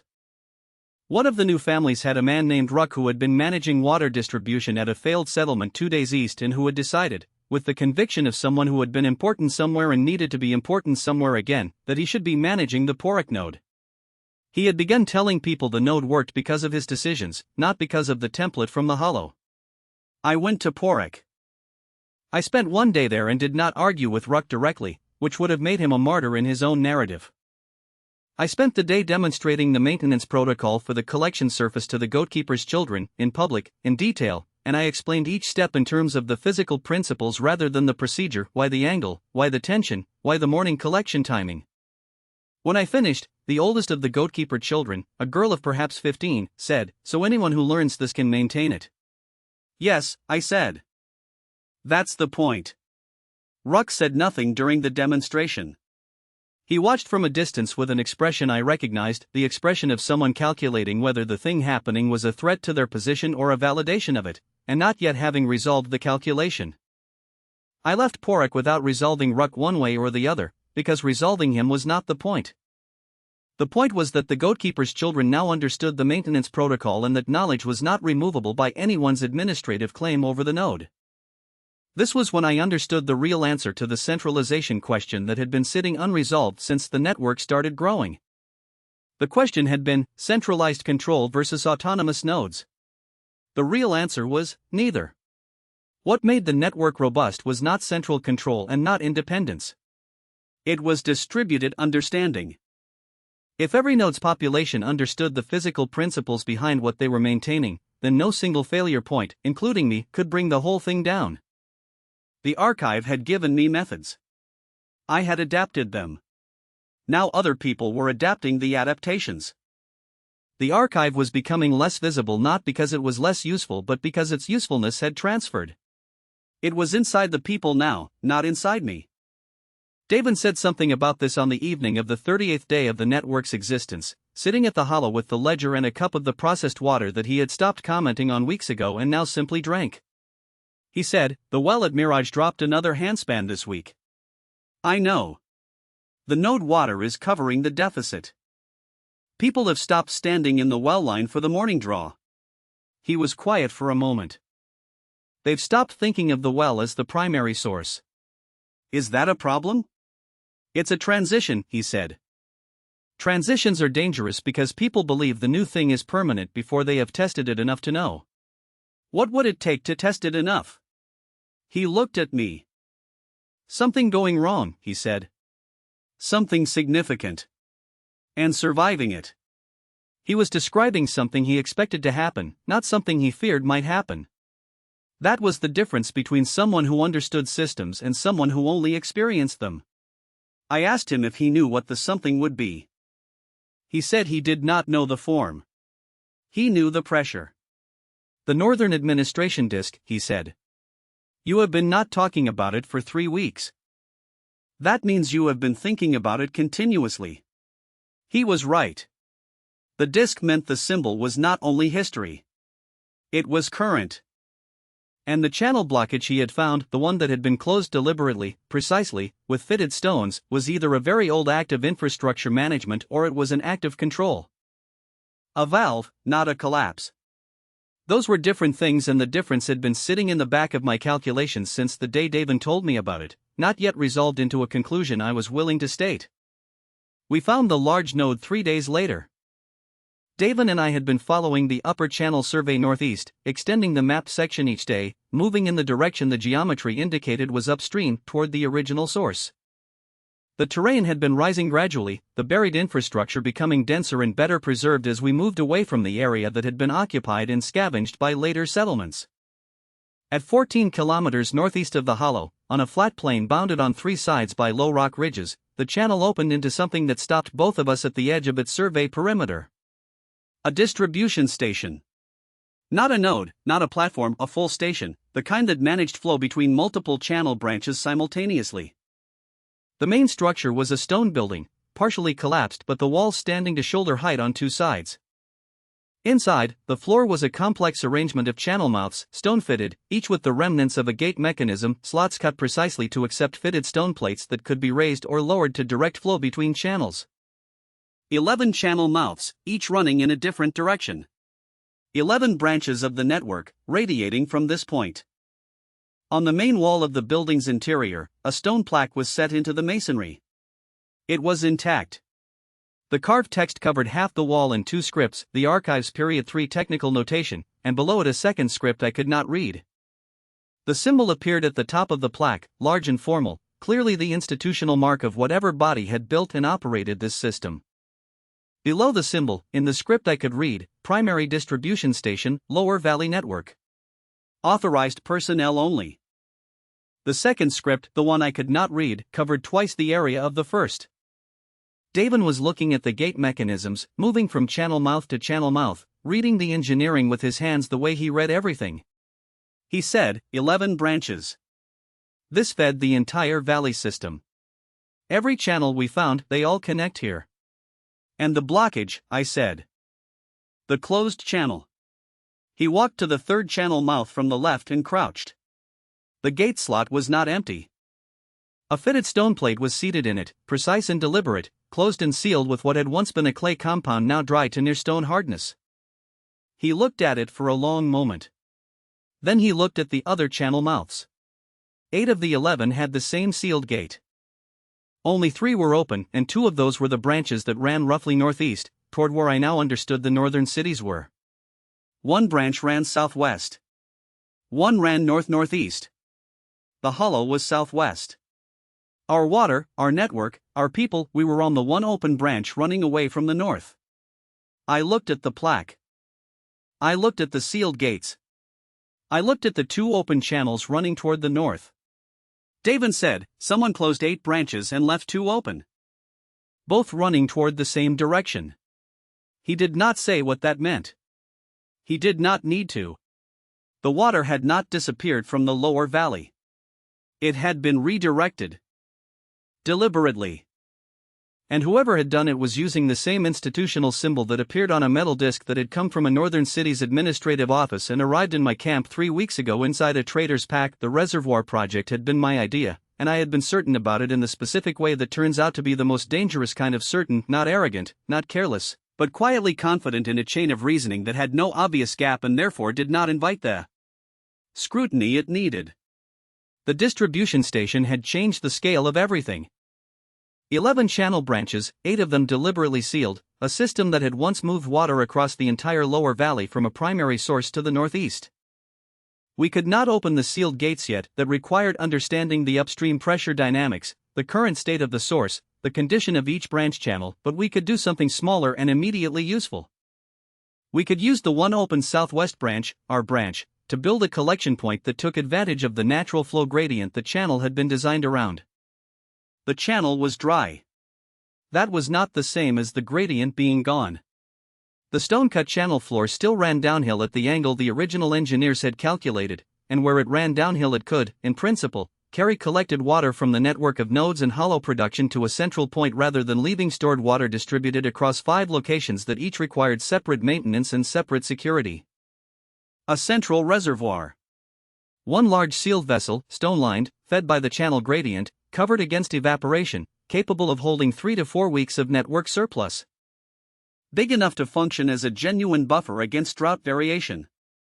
Big enough to make the network's total output visible in one place and therefore legible to trading partners who needed to understand the resource base before committing to long-term agreements. The archive gave me the reservoir specifications without my asking. A passive scan at the distribution station had apparently triggered a related documentation set. Stone-lined basin, minimum depth 1.5 meters, cover structure of specific geometry to minimize evaporation while allowing maintenance access, inlet channel at upper grade, outlet with a fitted stone gate at lower grade. The specifications were detailed and precise and had been developed for a Period 3 climate with Period 3 materials and Period 3 labor availability, and I read them carefully and I noted the humidity differential and the material substitution constraints and I built the adaptation calculations into my plan and I was still wrong. I was wrong about the substrate. The location I had chosen was 200 meters south of the hollow, where the channel gradient ran through a section of compacted sand over what the surface survey suggested was a stable rock layer.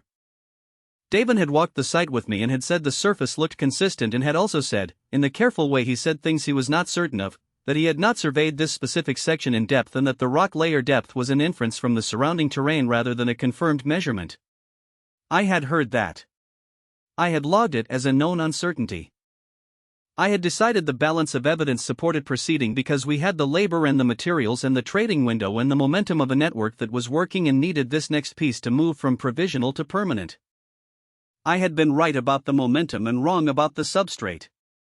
The labor for the reservoir came from all 5 network settlements. Mirage sent 6 people, Porak sent 3, the South Camp sent 2, and 4 families from the drift population who had settled near the hollow contributed the rest. 17 people over 8 days, cutting and fitting stone, clearing the basin floor, building the inlet and outlet gates, constructing the cover frame. It was the largest coordinated labor project the network had attempted and it worked. The coordination worked, the communication worked, the shared protocol worked. The stone cutting was done by the Porak workers who had quarried for the node and had developed technique. The fitting was supervised by Davin, who was precise about joints and would not accept a gap he could push a finger into. On the 9th day we ran the first water into the basin, processed hollow output carried in clay vessels and poured through the inlet and watched it fill to 1/3 capacity and hold. The cover went on. The outlet gates seated correctly. For approximately 6 hours the reservoir was exactly what I had planned it to be. The ground shifted on the second night.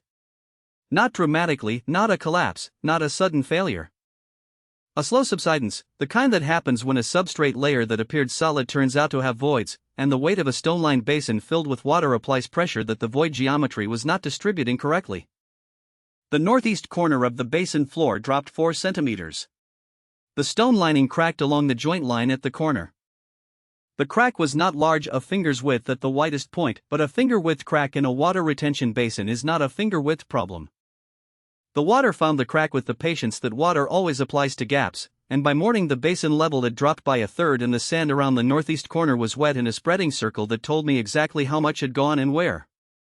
I was there when the subsidence was discovered. Jarin had been doing the morning water check and had come back to camp at a pace that did not require him to say anything before I understood. I walked to the reservoir and stood at the northeast corner and looked at the wet sand and the crack lining and did the calculation of what this meant in practical terms. The water loss was recoverable, 3 to 4 days of network production to refill if the crack could be sealed. The crack could potentially be sealed with a clay compound applied under pressure, if the subsidence had stabilized. Whether the subsidence had stabilized depended on the void geometry below the basin floor, which I could not assess without excavating the area I had just built a reservoir on top of. And the excavation would require emptying the basin, removing the floor stones, digging to the rock layer, which was going to turn out to be deeper than the surface survey had suggested, because if it had been at the assumed depth the void would not have been possible, and rebuilding from a corrected foundation. Minimum 2 weeks of work. Maximum unknown, because until I saw what was actually below the floor I could not estimate the corrective scope. I told Senna first. She looked at the wet sand for a long time without speaking. Then, how many people know yet? Jorin. You. Me. By midday, everyone. She was right. By midday everyone knew, because 17 people had put 8 days into this basin and they were checking it with the attention of people who had invested something real. The reactions came in the specific sequence that I had not predicted but should have. First, the practical people, Hannah from Mirage, the South Camp clay worker, when you came to look at the damage and asked direct questions about repair options. Those conversations were manageable. Then the people who had been uncertain from the beginning and had participated anyway because the network momentum had carried them past their doubts, those people went quiet in the particular way that meant they were recalculating their position. Then Gad arrived from Mirage. He did not come to look at the crack. He came with 2 other men and stood at the edge of the worksite and said, at a volume calculated to be heard by the people working around him, that he had said from the beginning that building on untested ground with an untested method was the decision of a man who believed his own stories. He said the network had been surviving on luck and he had been willing to wait for the luck to run out, and now they could all see what it looked like when it did.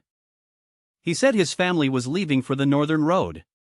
He left that afternoon with his family and 2 other families who had been waiting for a reason.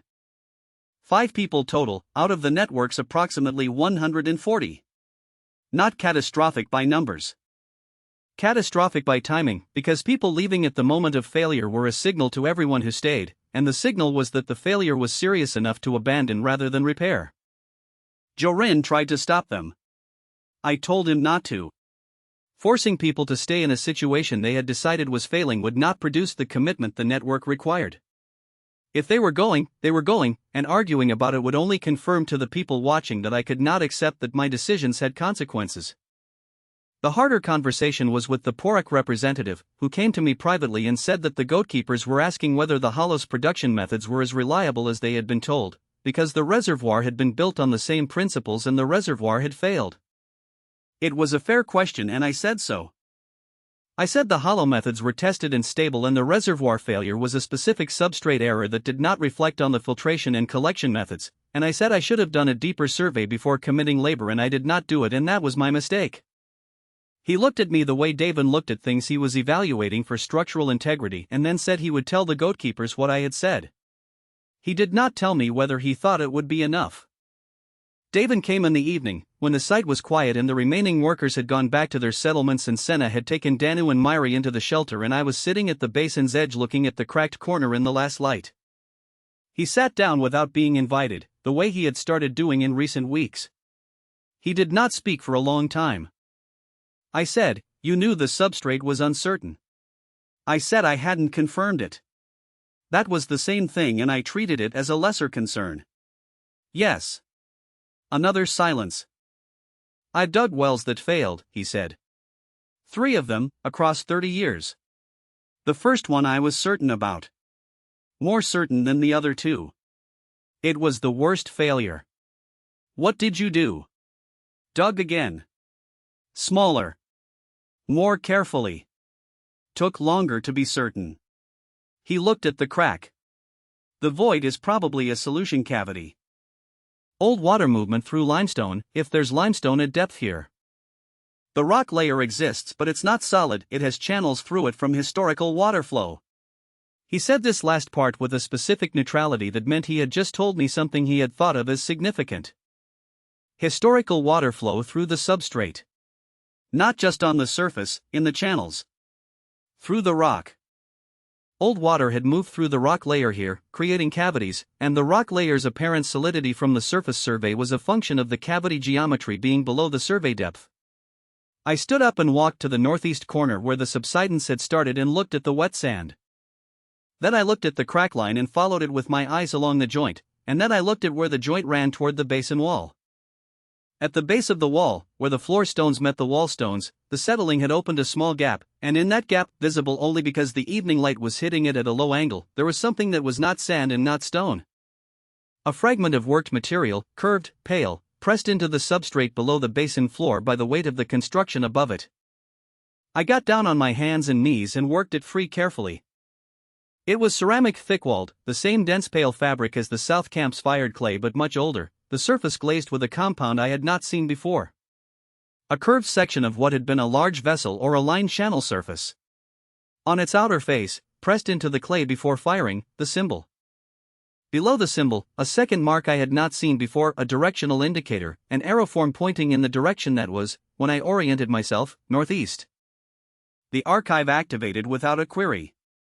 1 unit. Remaining, 67. Subsurface ceramic lining identified.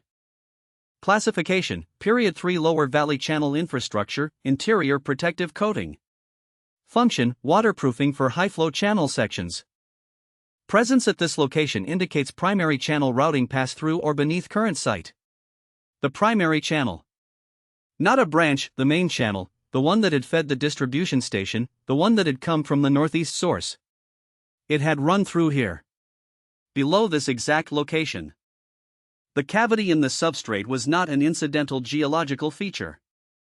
It was the channel's path through the rock layer, now empty, now structural void, now the reason my reservoir floor had subsided on the second night. I was sitting on top of the original water highway of the lower valley. Not beside it. On top of it. Davin crouched next to me and looked at the ceramic fragment and the symbol and the directional mark. He was quiet for a long time. Then he said, "The channel didn't just feed this area. It ran under it." "The void is the channel bed," I said. "The rock dissolved around the original channel lining over time. The lining is still there. And if the lining is intact below the void depth, then the primary channel is intact below us," I said. "Empty, lined, sealed by the deliberate gate closures we found at the distribution station, and structurally sound below the dissolution zone." Davin sat back on his heels. Outside the basin perimeter, the desert was going dark in its fast way, the temperature dropping, the stars appearing with the abruptness of light switched on. He held the ceramic fragment in both hands and turned it over and looked at the glazed interior surface and the symbol and the directional mark, and I watched him recalculate everything he had spent 30 years knowing about this ground, adjusting the entire map, finding that the map was not wrong but that it had been missing a layer that changed what all the other layers meant. "The water is still there," I said. "Below the dissolution zone. Behind the sealed gates at the distribution station. The source didn't fail. It was closed." He said nothing for a long moment. Then, "The reservoir failure was a real failure. You built in the wrong place without sufficient survey. That is true, and the people who are angry about it are right to be angry. Yes. And what you just found changes what the failure was on top of. Yes." He handed the fragment back to me. He stood up, looked north-northeast for a moment with the expression of someone reading terrain from a long distance, and then walked back toward Mirage without another word. I sat at the edge of the failed reservoir in the dark with the ceramic fragment in my hands and the knowledge that I had destroyed 3 weeks of labor and driven 5 people onto the northern road and shaken the confidence of everyone who had built something real alongside me, and that underneath the rubble of my mistake was the most important thing I had found yet. We went back to the distribution station 4 days after the reservoir collapse, when the immediate damage assessment was complete. And the people who were going to leave had left, and the people who were staying had stabilized into the quieter, more durable commitment that comes after a failure has been absorbed rather than avoided. I brought Davin and Myri. Senna stayed at the hollow with Danu and the ledger and the daily operation of a network that had not stopped needing maintenance because its builder had a philosophical crisis. That was one of the things she did that I had no adequate accounting for. She held the operational reality in place while I dealt with the layer above it, and she did this without being asked and without making it a point of negotiation. The distribution station in daylight, on a second visit, with the knowledge of the ceramic channel lining in my pack and the substrate void in my recent memory, looked different than it had the first time. The first visit had been about the engineering, the gate mechanisms, the channel mouths, the institutional plaque. This visit was about the history, which I had not been ready to read on the first pass. Myri went straight to the plaque. She had been thinking about the second script, the one I could not read, since I had described it to her after the first visit, and she had brought a piece of flattened clay to make a pressed impression of the text. She worked methodically, section by section, pressing the clay against the carved surface and lifting it carefully to preserve the letter forms. I watched her work and thought about what it meant that a 13-year-old had independently developed an archival documentation technique in response to a problem I had mentioned once in passing. Davin was examining the sealed gate mechanisms again, this time with different questions. He was not looking at the engineering of the closure. He was looking at the sequence, which gates had been sealed first, whether the clay compound sealing showed different ages on different gates, whether the work had been done at one time or across multiple interventions. He found what he was looking for in the third hour. He called me over and showed me two adjacent sealed gates, the fourth and fifth channel mouths from the left. The clay compound on the fourth gate was a different color from the compound on the fifth. Darker, more consolidated, the surface texture of something that had been curing for longer. Different age, he said. This one was sealed later. He moved to the sixth gate. Different color again, lighter than both, less consolidated. And this one later still. He worked through all 8 sealed gates and found 4 distinct age signatures in the sealing compound, distributed across what he estimated, with the caution he applied to all estimates that depended on variable weathering, as a span of perhaps a century. The gates had not been sealed at once. They had been sealed progressively, over generations, 1 or 2 at a time, each closure redirecting more flow away from the southern branches and toward the 2 open northeastern channels. It had not been a single decision. It had been a policy, implemented incrementally, across enough time that no single generation would have experienced the full transition from open system to closed. Each individual closure was a small administrative act. The cumulative effect was the desert we were standing in. I queried the archive. 4 units. Remaining, 63. The response was longer than any previous output and came with a note I had not seen before. This query has triggered a restricted documentation set. Access authorized based on proximity to primary infrastructure node. The restricted set contained 3 categories of information. The first was technical, the distribution station's original design specifications, the full channel network map as built, the flow rates and distribution ratios for all 11 branches. The second was administrative, the station's operational history as recorded in the archive's maintenance logs, which ran from the station's construction through what the archive called the period of administrative transition, ending abruptly at a date the archive expressed in its own calendar system that I could not convert to anything meaningful. The third category was a single document the archive labeled as a dissent record, a formal objection filed by an engineer named in the archive script, whose name I could transliterate approximately as Sovan, objecting to the first gate closure on the grounds that the downstream settlements had not been consulted, that the closure violated the network's founding distribution agreements, and that the redirected flow volume would, within 2 generations, reduce the southern region's water availability below sustainable threshold. The objection had been filed. It had been logged. It had received an administrative response noting that the closure was within the authority of the Northern Administration and that downstream impact assessments were not required for internal network management decisions. And then the archive's maintenance logs for this station had continued for another 40 years of routine entries, cleaning schedules, repair notations, flow rate measurements showing the gradual decrease in southern branch output, and then had stopped. The archive did not record why it had stopped. But the last entry, 40 years after Sovan's objection, noted that the station was being decommissioned and that archive access nodes were being consolidated at northern administrative centers for efficiency. Consolidation. That was the word. The archive I was carrying, the degraded, 87-unit at activation fragment that gave me incomplete Period 3 protocols and told me to calibrate my expectations downward, was what remained after the consolidation. The other nodes had not been destroyed. They had been moved. Centralized. Locked inside northern administrative infrastructure where they were useful to the north and inaccessible to everyone else. I was not carrying a unique magical artifact. I was carrying a fragment that had been missed in the consolidation, overlooked, lost in transit, dropped in a desert by someone who had been carrying it somewhere and had not arrived. I sat with that for a long moment. The hero of this story was not a chosen person with a special gift. He was a person who had found a lost piece of a library that other people had deliberately removed from public access, and had figured out how to read it badly enough to keep his family alive, and had then been stubborn enough to keep reading until he understood what he was actually holding. Davin was watching me. He had seen something change in my face. I told him what the archive had shown me. All of it, the progressive closures, Sobun's objection, the decommissioning, the consolidation of archive nodes. He listened without interrupting, which was unusual for him even now. When I finished, he looked at the sealed gates for a long time. Then he said, "The Northern administration knows this system exists. They built it. They operate the northeastern branches. They know exactly what the sealed gates do to the south." Yes.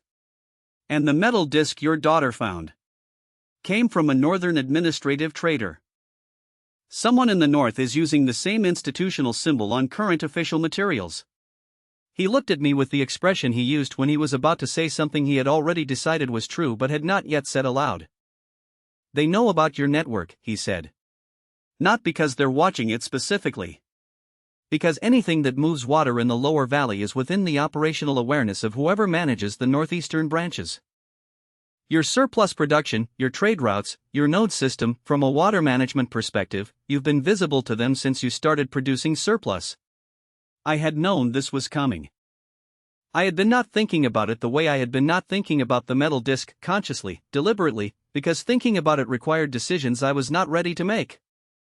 The Northern representative arrived 11 days after the distribution station visit. He came with 2 other men, all 3 on camels, well supplied, unhurried. He was not a soldier. He was an administrator, a man named Varen, carrying papers and a metal seal and the particular confidence of someone whose authority has never seriously been questioned in his professional experience. He came to the hollow, not to Mirage, which told me he had done enough reconnaissance to know where the actual center of the network was. He sat across from me in the camp's shade and explained the situation in terms that were courteous and unambiguous. The Lower Valley Water Network was the property of the Northern Administration under a regional charter that predated any current settlement in the area. The hollow's water production, insofar as it derived from network infrastructure, the channels, the nodes, the subsurface sources, was subject to administrative licensing. The licensing fee was 20% of production, assessed quarterly, payable in water volume or equivalent trade goods at Northern assessed rates. He set the papers on the flat stone and folded his hands and waited. Senna was sitting 3 meters away, not participating in the conversation, maintaining the exact body language of someone who was not part of a negotiation while reading every word of it. I looked at the papers. The charter document was real old, the script consistent with the archive's period 3 notation in structure if not in content, which meant it had been drafted by people who had access to the archive's language system. The licensing framework was not old.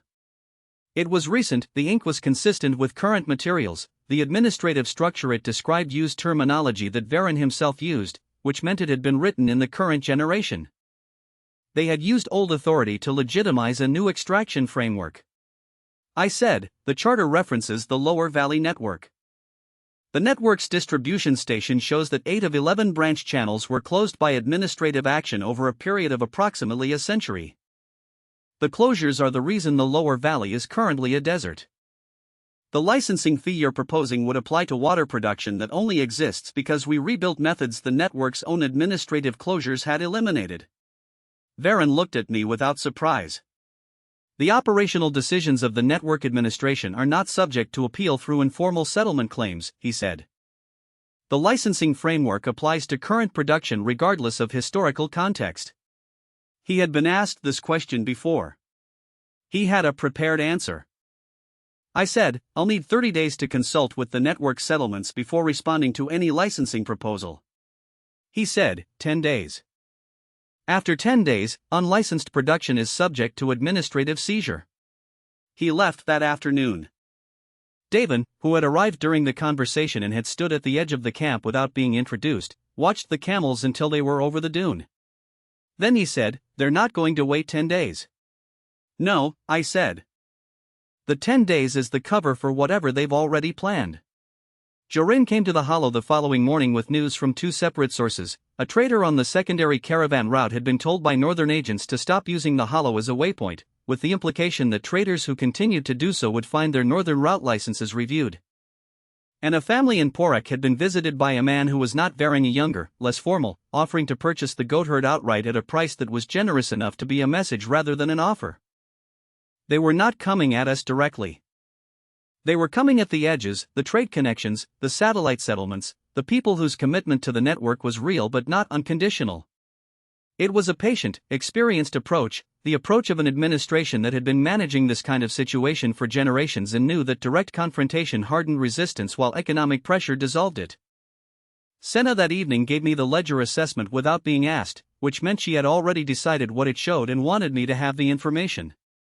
The network's current production could sustain its population independently for approximately 6 weeks before the trade relationships became critical. 6 weeks without the secondary caravan route. After 6 weeks, we needed outside trade or we needed a different production base. The different production base was the thing I had been building towards since the reservoir collapse, since the ceramic lining, since the distribution station's gate sequence. The primary channel ran under the hollow. It ran intact, lined, sealed at the distribution station by fitted stone gates that could, in principle, be moved. I did not know the current state of the northeastern source. I did not know whether opening the sealed gates would produce controlled flow or catastrophic pressure release or nothing at all. I did not know the condition of the channel lining along the full branch length. I did not know any of these things with the certainty that responsible engineering required. What I knew was that Sobun had filed a descent record 40 years before the archive was consolidated, and that the descent record was now inside my head, and that the administrative response to Sobun's objection had noted that downstream impact assessments were not required for internal network management decisions. I was downstream. I had conducted impact assessments. I had the data, the documentation, the physical evidence, and the specific knowledge of what the sealed gates had done to the south over a century of progressive closure. I also had 63 units of a fragmented archive and a network of 140 people and a master of wells who had spent 30 years reading a ground that was built on top of something he had not known was there. Myri came to me with her pressed clay impressions from the distribution station plaque, the second script, the one I could not read. She had been working on it. She had found a section where the two scripts appeared in parallel, a bilingual passage, the same content in both languages, and she had been using the archive script as a key to decode the second. She was 13 years old and she had independently invented comparative linguistic analysis in response to a practical problem.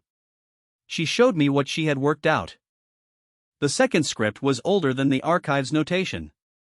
It was the script of the population that had built the original network before the Northern administration had codified it. And the bilingual section of the plaque was not a technical specification.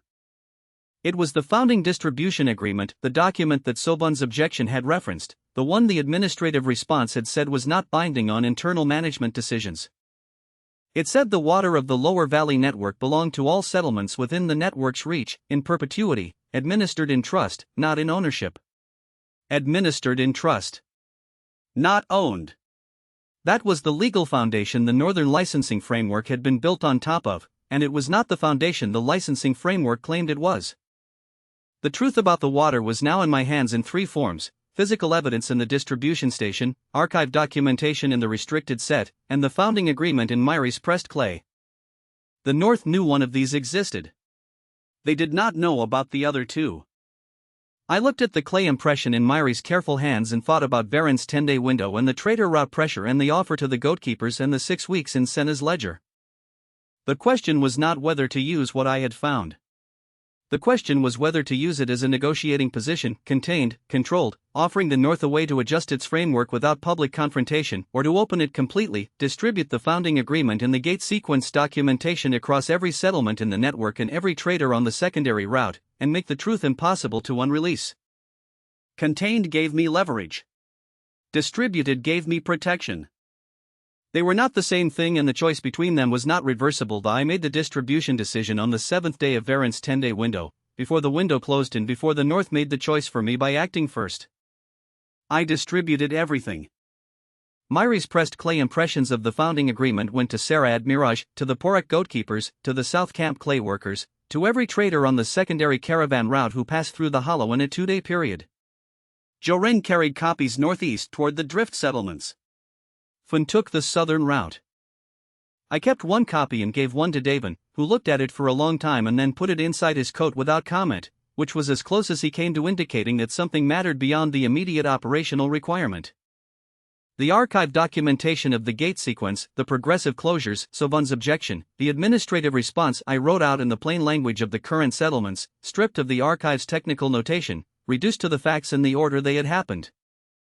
This version went to the same distribution points and also to 2 traders heading north, with a specific request that they deliver it to any settlement administrator they encountered who was not a Northern Administration representative. I did not expect the traders to honor the request out of principle. I paid them to honor it out of self-interest, which was more reliable. The North responded on the 8th day, not with Varen. Varen had been the courteous version. The 8th day version was 4 men on camels who arrived at the hollow without announcement and began methodically dismantling the eastern dew collection array, the 3 large surfaces Hannah had helped build, the ones that had been running reliably for 6 weeks and whose daily output was now part of the network's baseline water accounting. They did not explain themselves. One of them had a paper he did not show me but tapped with one finger when I came out to meet them, which was the gesture of a man indicating that the authority for what he is doing exists in written form and he is not obligated to discuss it. I said, "Stop." He said, "Licensed infrastructure seizure. Administrative order." I said, "Those surfaces were built from materials produced at this site with labor from this network." They are not network infrastructure under the Charter's definitions. The Charter covers channel-fed water sources. Atmospheric collection is not addressed. He looked at me. He had not expected a specific legal argument. He had expected either compliance or physical resistance, both of which he had responses for. A specific legal argument was a different category and he did not have prepared instructions for it. He stopped dismantling. He did not leave. He sent one of his men back toward the northern road, presumably to get instructions, and the remaining 3 sat on their camels at the edge of the camp and waited. I had bought time, not resolution. The legal argument was real. The founding agreement's definition of network infrastructure genuinely did not cover atmospheric collection, and I had read the archive's administrative records carefully enough to be confident of this, but confident legal arguments against armed administrative agents in a desert with no oversight body to appeal to were not the same as winning.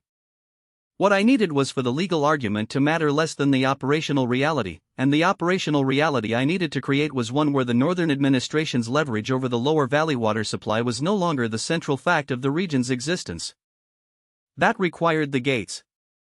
Davin and I had been preparing the gate operation for 5 days, running the planning in parallel with the distribution effort, and we had arrived at a method that the archive supported in principle and that Davin had stress-tested against his 30 years of subsurface water experience and found plausible, which was the closest thing to confidence either of us was going to get before we tried it. The primary channel ran intact below the hollow substrate, below the dissolution cavity that had collapsed my reservoir floor. The channel lining was period 3 ceramic compound, designed to be watertight under pressure, and the section below the hollow was below the worst of the dissolution zone, which meant the lining was likely intact where the pressure would actually be applied. Likely. The distribution station's southwest gate, the one controlling the branch that ran under the hollow and out to the network, was currently open. It had always been open. The problem was not opening the southwest branch. The problem was that with the northeastern gates also open, any water moving through the primary channel from the source flowed preferentially northeast, following the lower resistance path, and the southwestern branch received only residual flow. The residual flow was what fed the hollow subsurface moisture, what had kept the cactus plants alive, what had maintained just enough seepage at the pump platform to produce the viable but obstructed source. Davin and I had confirmed. The solution was to partially close the northeastern gates. Not seal them. We were not replicating the original act, and I was not willing to cut off the North's water supply as a strategic action, because that was a different moral category than restoring the South's.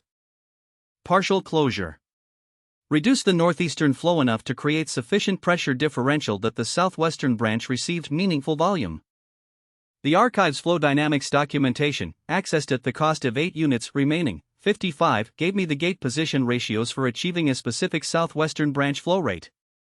The numbers were period 3 baseline, which meant they assumed the channel was in original condition throughout, which it was not. I applied the now standard downward calibration and arrived at gate positions that the archive said would produce 40% of original southwestern design flow and that I estimated would actually produce somewhere between 25 and 35%, accounting for channel degradation, the dissolution cavity section, and the uncertainty in the source's current output. 25% of original design flow for the southwestern branch was, according to the archive's original distribution specifications, enough to supply permanent agricultural settlement across the entire lower valley network below the distribution station. We left for the distribution station before dawn on the 9th day. The group was larger than I had planned and exactly the right size. Davin, Jarin, Fan, Hannah, the Porrick goatkeeper named Sarah, a different Sarah from Mirage's council leader, which had caused confusion twice and now was simply a fact, and 4 people from the drift settlements who had attached themselves to the network after the reservoir collapse and who had, in the way of people with nothing left to lose, become among the most reliable workers in the operation. Senna stayed at the hollow with Danu and 3 of Mirage's people who had come to reinforce the camp perimeter after the 8th day dismantling visit. Myri had been at the station twice already and knew its layout better than anyone except Davin and me. She came. I did not tell her not to. She was 13 and she had decoded a bilingual infrastructure plaque and distributed legal documents across a trading network, and she was not a person you told to stay home when the thing you were going to do was the thing she had been building towards since she found the first stone fragment in the sand. The 4 men from the north were still at the hollow's edge when we left. I saw them watching us go. The man who had sent for instructions had not yet returned, which meant either the instructions were complicated or the instructions were on their way with more people, and either way we needed to be at the station and through the gate operation before that question resolved. The walk was 14 kilometers. We covered it in 3 hours. At the distribution station, Davin and I went directly to the northeastern gates while the others set up the operational perimeter, people stationed at each open channel mouth to observe flow changes, Myri at the wall plaque with her documentation clay, Jarin at the station entrance watching the approach from the north. The northeastern gates were sealed with the fitted stone plates and the clay compound ceiling, the same as they had been on every visit. The difference now was that we were not surveying them. We were going to move them. The partial closure method required removing the northeastern gate plates to a specific intermediate position, not fully seated in the closed position, not fully withdrawn in the open position, but held at a measured height in the gate slot that would reduce the channel aperture to the ratio the archive specified. The gate mechanisms were designed for this. That was the point of the slot system, variable flow control, not binary open-close. The plates had been frozen in their positions by the clay compound sealing, but the compound was old and dry and came away in sections when Davin worked at the joint with his tools. He was methodical and unhurried, which cost time. I was watching against the northern road, but he was right to be unhurried because a gate plate dropped wrong in a channel that was about to receive pressure would be a different kind of catastrophic failure than the reservoir, and I had already spent my allocation of catastrophic failures for this project. The first northeastern gate plate moved at the 2-hour mark. Davin seated it at the archive-specified intermediate position and held it while I packed fresh clay compound into the slot above and below the plate's new position, locking it in place. The second gate took 40 minutes more. Same process, same precision, same fresh compound. By the time both northeastern gates were in position, Jarin had come from the station entrance twice to report dust on the northern road distant, not yet a specific number of people, but moving. The southwestern gate was already open. It had always been open. What I needed now was the source to actually be sending water through the primary channel, which the archive's documentation said it was, which the seepage at the pump platform confirmed was at least partially true, and which nothing I had actually verified could confirm was true at the volume and pressure the gate position ratios required. This was the moment the plan became a test rather than a construction. I could not know the result before it happened. I had done everything the knowledge I had access to said was correct. The adaptation calculations were as good as I could make them. The gate positions were set to specification. The channel lining below the dissolution cavity was either intact or it was not, and I would know which in the next hour. We waited. Jarin reported, dust on the northern road, closer, a group of riders, possibly 8. 20 minutes away at current pace. The channel mouth observers reported nothing for the first 10 minutes. Dry stone, the same as every previous visit. Then Finn, stationed at the southwestern channel mouth exit, the point furthest downstream from the station, where the branch ran toward the hollow, said a single word loudly enough to carry across the station floor. The word was water. Not a large amount. Not the rush of a restored river. A seep first, the way water always arrives in old channels, finding the path before committing to it, testing the joints, moving in the way that water moves when it has been still for a long time and is remembering how. Then more. The southwestern channel mouth was wet and then running a thin continuous film, and then, at the 14-minute mark, producing a flow that was visible as a moving surface rather than a wet surface. Thin. Modest. Approximately what I had calculated at the lower end of my estimate range, which meant the channel degradation was toward the worse end of the uncertainty band, which meant I had been right to apply the aggressive downward calibration rather than the optimistic one. 25 to 28% of original design flow. It was enough. I knew it was enough because the archive said so, and because Davin, standing at the channel mouth watching the flow establish itself, said nothing for a long time and then said, "It's real." Which from him was the same as anyone else saying it was a miracle. Jorin came in at a run from the station entrance. 8 riders, Northern Administration insignia, 2 of them armed, 6 minutes out. I looked at Davin. He looked at the flowing channel. I looked at Myri, who had been documenting the gate positions and the flow establishment on her clay tablets and who now had a complete operational record of the gate opening, the method, the positions, the compound specifications, the result. I said, "Give me 1 tablet and keep the others separate. If they take mine, yours survive." She handed me a tablet and put the rest inside her shirt without expression.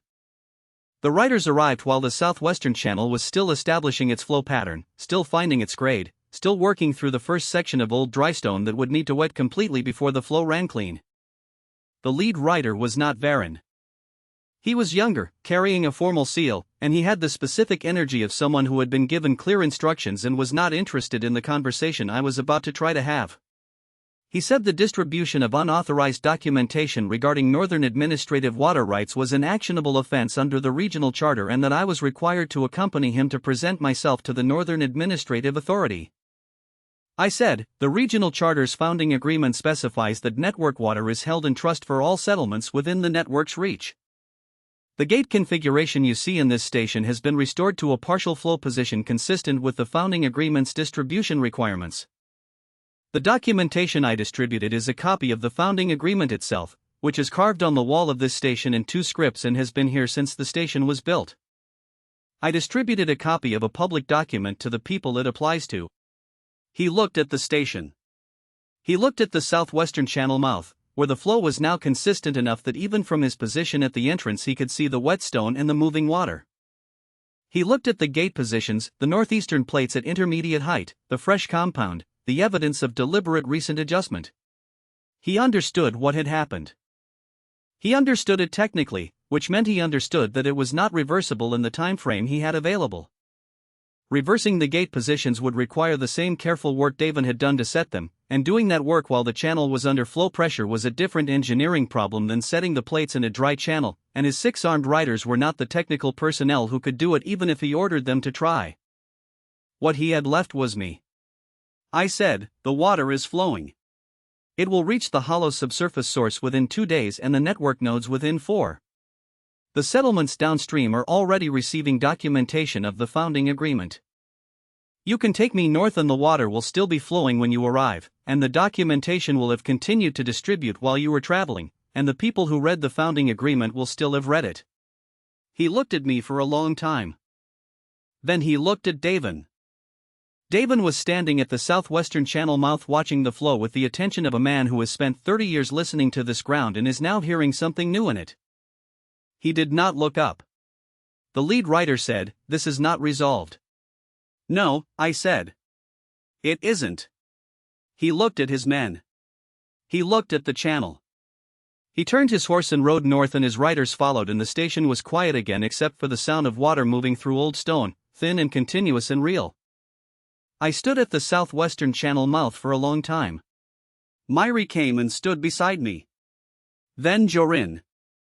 Then the others, one by one, until the whole group was standing at the channel mouth watching the water that had not been here yesterday and was here now. Danu was not there, he was at the hollow with Senna, but I thought about him the way I had thought about him on the first day, the 5-year-old with his hand on my wrist checking I was still there. He would drink this water when it arrived. Not from a cactus filter. From the channel that had been built to carry it to him and that had been closed by people who decided their right to manage it outweighed everyone else's right to receive it. Senna was at the hollow entrance when we came back in the late afternoon. She looked at my face and then looked at the group behind me and read the result before I said anything. She did not celebrate. She said, "The men from the north left 2 hours ago. They took one of the clay vessels." One vessel. Out of the storage that represented weeks of network production. It was a message, not a seizure, taking enough to demonstrate they could, not enough to be operationally significant. I said, "They'll be back." "Yes," she said. "How long do we have?" "Long enough to do the next thing before they arrive with a different approach." She looked at me the way she had looked at me on the first day in the hollow, the same calculation, the same assessment of what was true versus what was hoped. The difference was that on the first day she had been calculating whether we had hours. Now she was calculating whether we had months. That was the distance we had traveled. That night I spent the archive's remaining units. Not on a query. On a decision. I had 55 units left and the channel was flowing and the founding agreement was in distribution and the North was regrouping and the network had 140 people who now understood more about their own water than any of them had known 3 months ago. The archive's remaining documentation, the full channel network map, the flow dynamics specifications for all 11 branches, the construction records for every node in the original Period 3 system. I transcribed everything onto Myri's clay tablets across 6 hours, working through the night, pulling every document the archive would release at the cost of its remaining energy. 48 units spent by morning. Remaining, 7. The transcription produced 11 tablets of dense technical information in the archive script, with my annotations in the current language alongside each section. It was not complete. 7 units remained and I was not going to spend them tonight, because 7 units held in reserve was a different resource than 7 units I had not yet accessed, and I did not yet know what question I would need to ask that I could not answer any other way. I gave the tablets to Senna. She looked at the stack of them, 11 tablets of the most complete technical documentation of the Lower Valley Water Network that existed outside the Northern Administration's consolidated archive. She said, "What do I do with these?" "Copy them," I said. "Teach people to read the script. Distribute the copies. Keep the originals somewhere separate from anywhere obvious." "If the copies are everywhere, then the knowledge is everywhere," I said. "And the North can take me, take the tablets, burn the hollow, scatter the network, and the people who read the copies still know how the gates work." She looked at me. "That's what you decided?" "Yes." She picked up the top tablet and looked at the script. She could already read portions of it. She had been learning from watching me work with the archive for 3 months, with the same quiet systematic attention she applied to the ledger. She set it down and looked at the stack and said, "This is going to cause problems we can't predict." "Yes," I said. So did the water. In the morning Danu came and sat beside me at the hollow's edge while the sun was still low. He was healthier than he had been at any point since the desert had nearly killed him, color in his face, weight back, the specific energy of a child whose body had decided it was safe to grow again. He was 6 now. He had turned 6 somewhere in the middle of the network's construction and we had marked it with a portion of dried fruit and a new clay figure Myri had made him, and he had seemed more interested in the figure than in the occasion, which was correct. He sat beside me and we looked northeast, in the direction the water was coming from, in the direction the North was planning its response from, in the direction that held the source and the sealed gates and the long complicated history of how a valley had been turned into a desert one administrative decision at a time.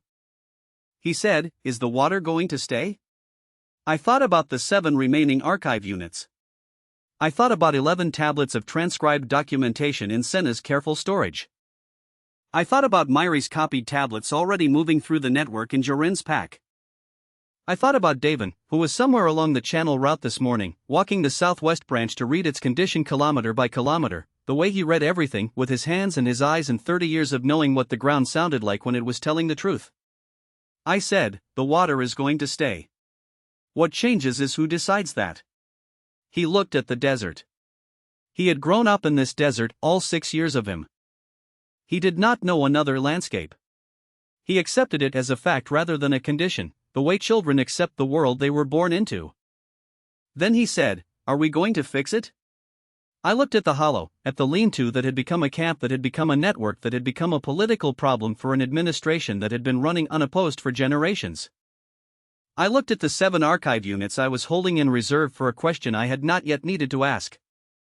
I looked northeast, where the water was moving toward us through a channel that had been dry for longer than anyone in the lower valley could remember, and where the north was calculating its next approach, and where the answer to his question lived in the gap between what I had already done and what I had not yet figured out how to do. "We started," I said. That was the true answer and the only one I had. The water reached the hollow subsurface source on the second day, exactly as estimated. The seepage at the pump platform increased from a slow film to a measurable flow. The hollow's cactus plants, which had been operating at the edge of their moisture threshold for what must have been generations, responded within 48 hours in ways that were visible. The largest plant's surface color shifted from the gray-green of long stress to something darker, more saturated. Myri noticed it before I did and documented it without being asked. It was not the river returning. It was the first signal that the river could return. The first evidence that the desert was not the permanent condition but the temporary one. The difference between those two things was the distance between dying in the sand and building something worth defending, and I had crossed that distance with a rusted knife and a degraded archive and a family that had kept breathing when the arithmetic said they should not, and I had no certainty about what came next except that what came next was already in motion and could not be called back. The North would come with a different approach. The knowledge was already in distribution and could not be undistributed. The water was flowing and the gates were set, and Davin was walking the channel and Myri was copying tablets and Senna was running the ledger and Jaren was on the road and Danu was asking the right questions. I had 7 archive units left and one question I was saving them for. I did not know yet what the question was. I would know it when the moment required it, the way I had known every previous question, not in advance, but in the instant when the gap between what I understood and what I needed to understand became the only thing that mattered. That was the method.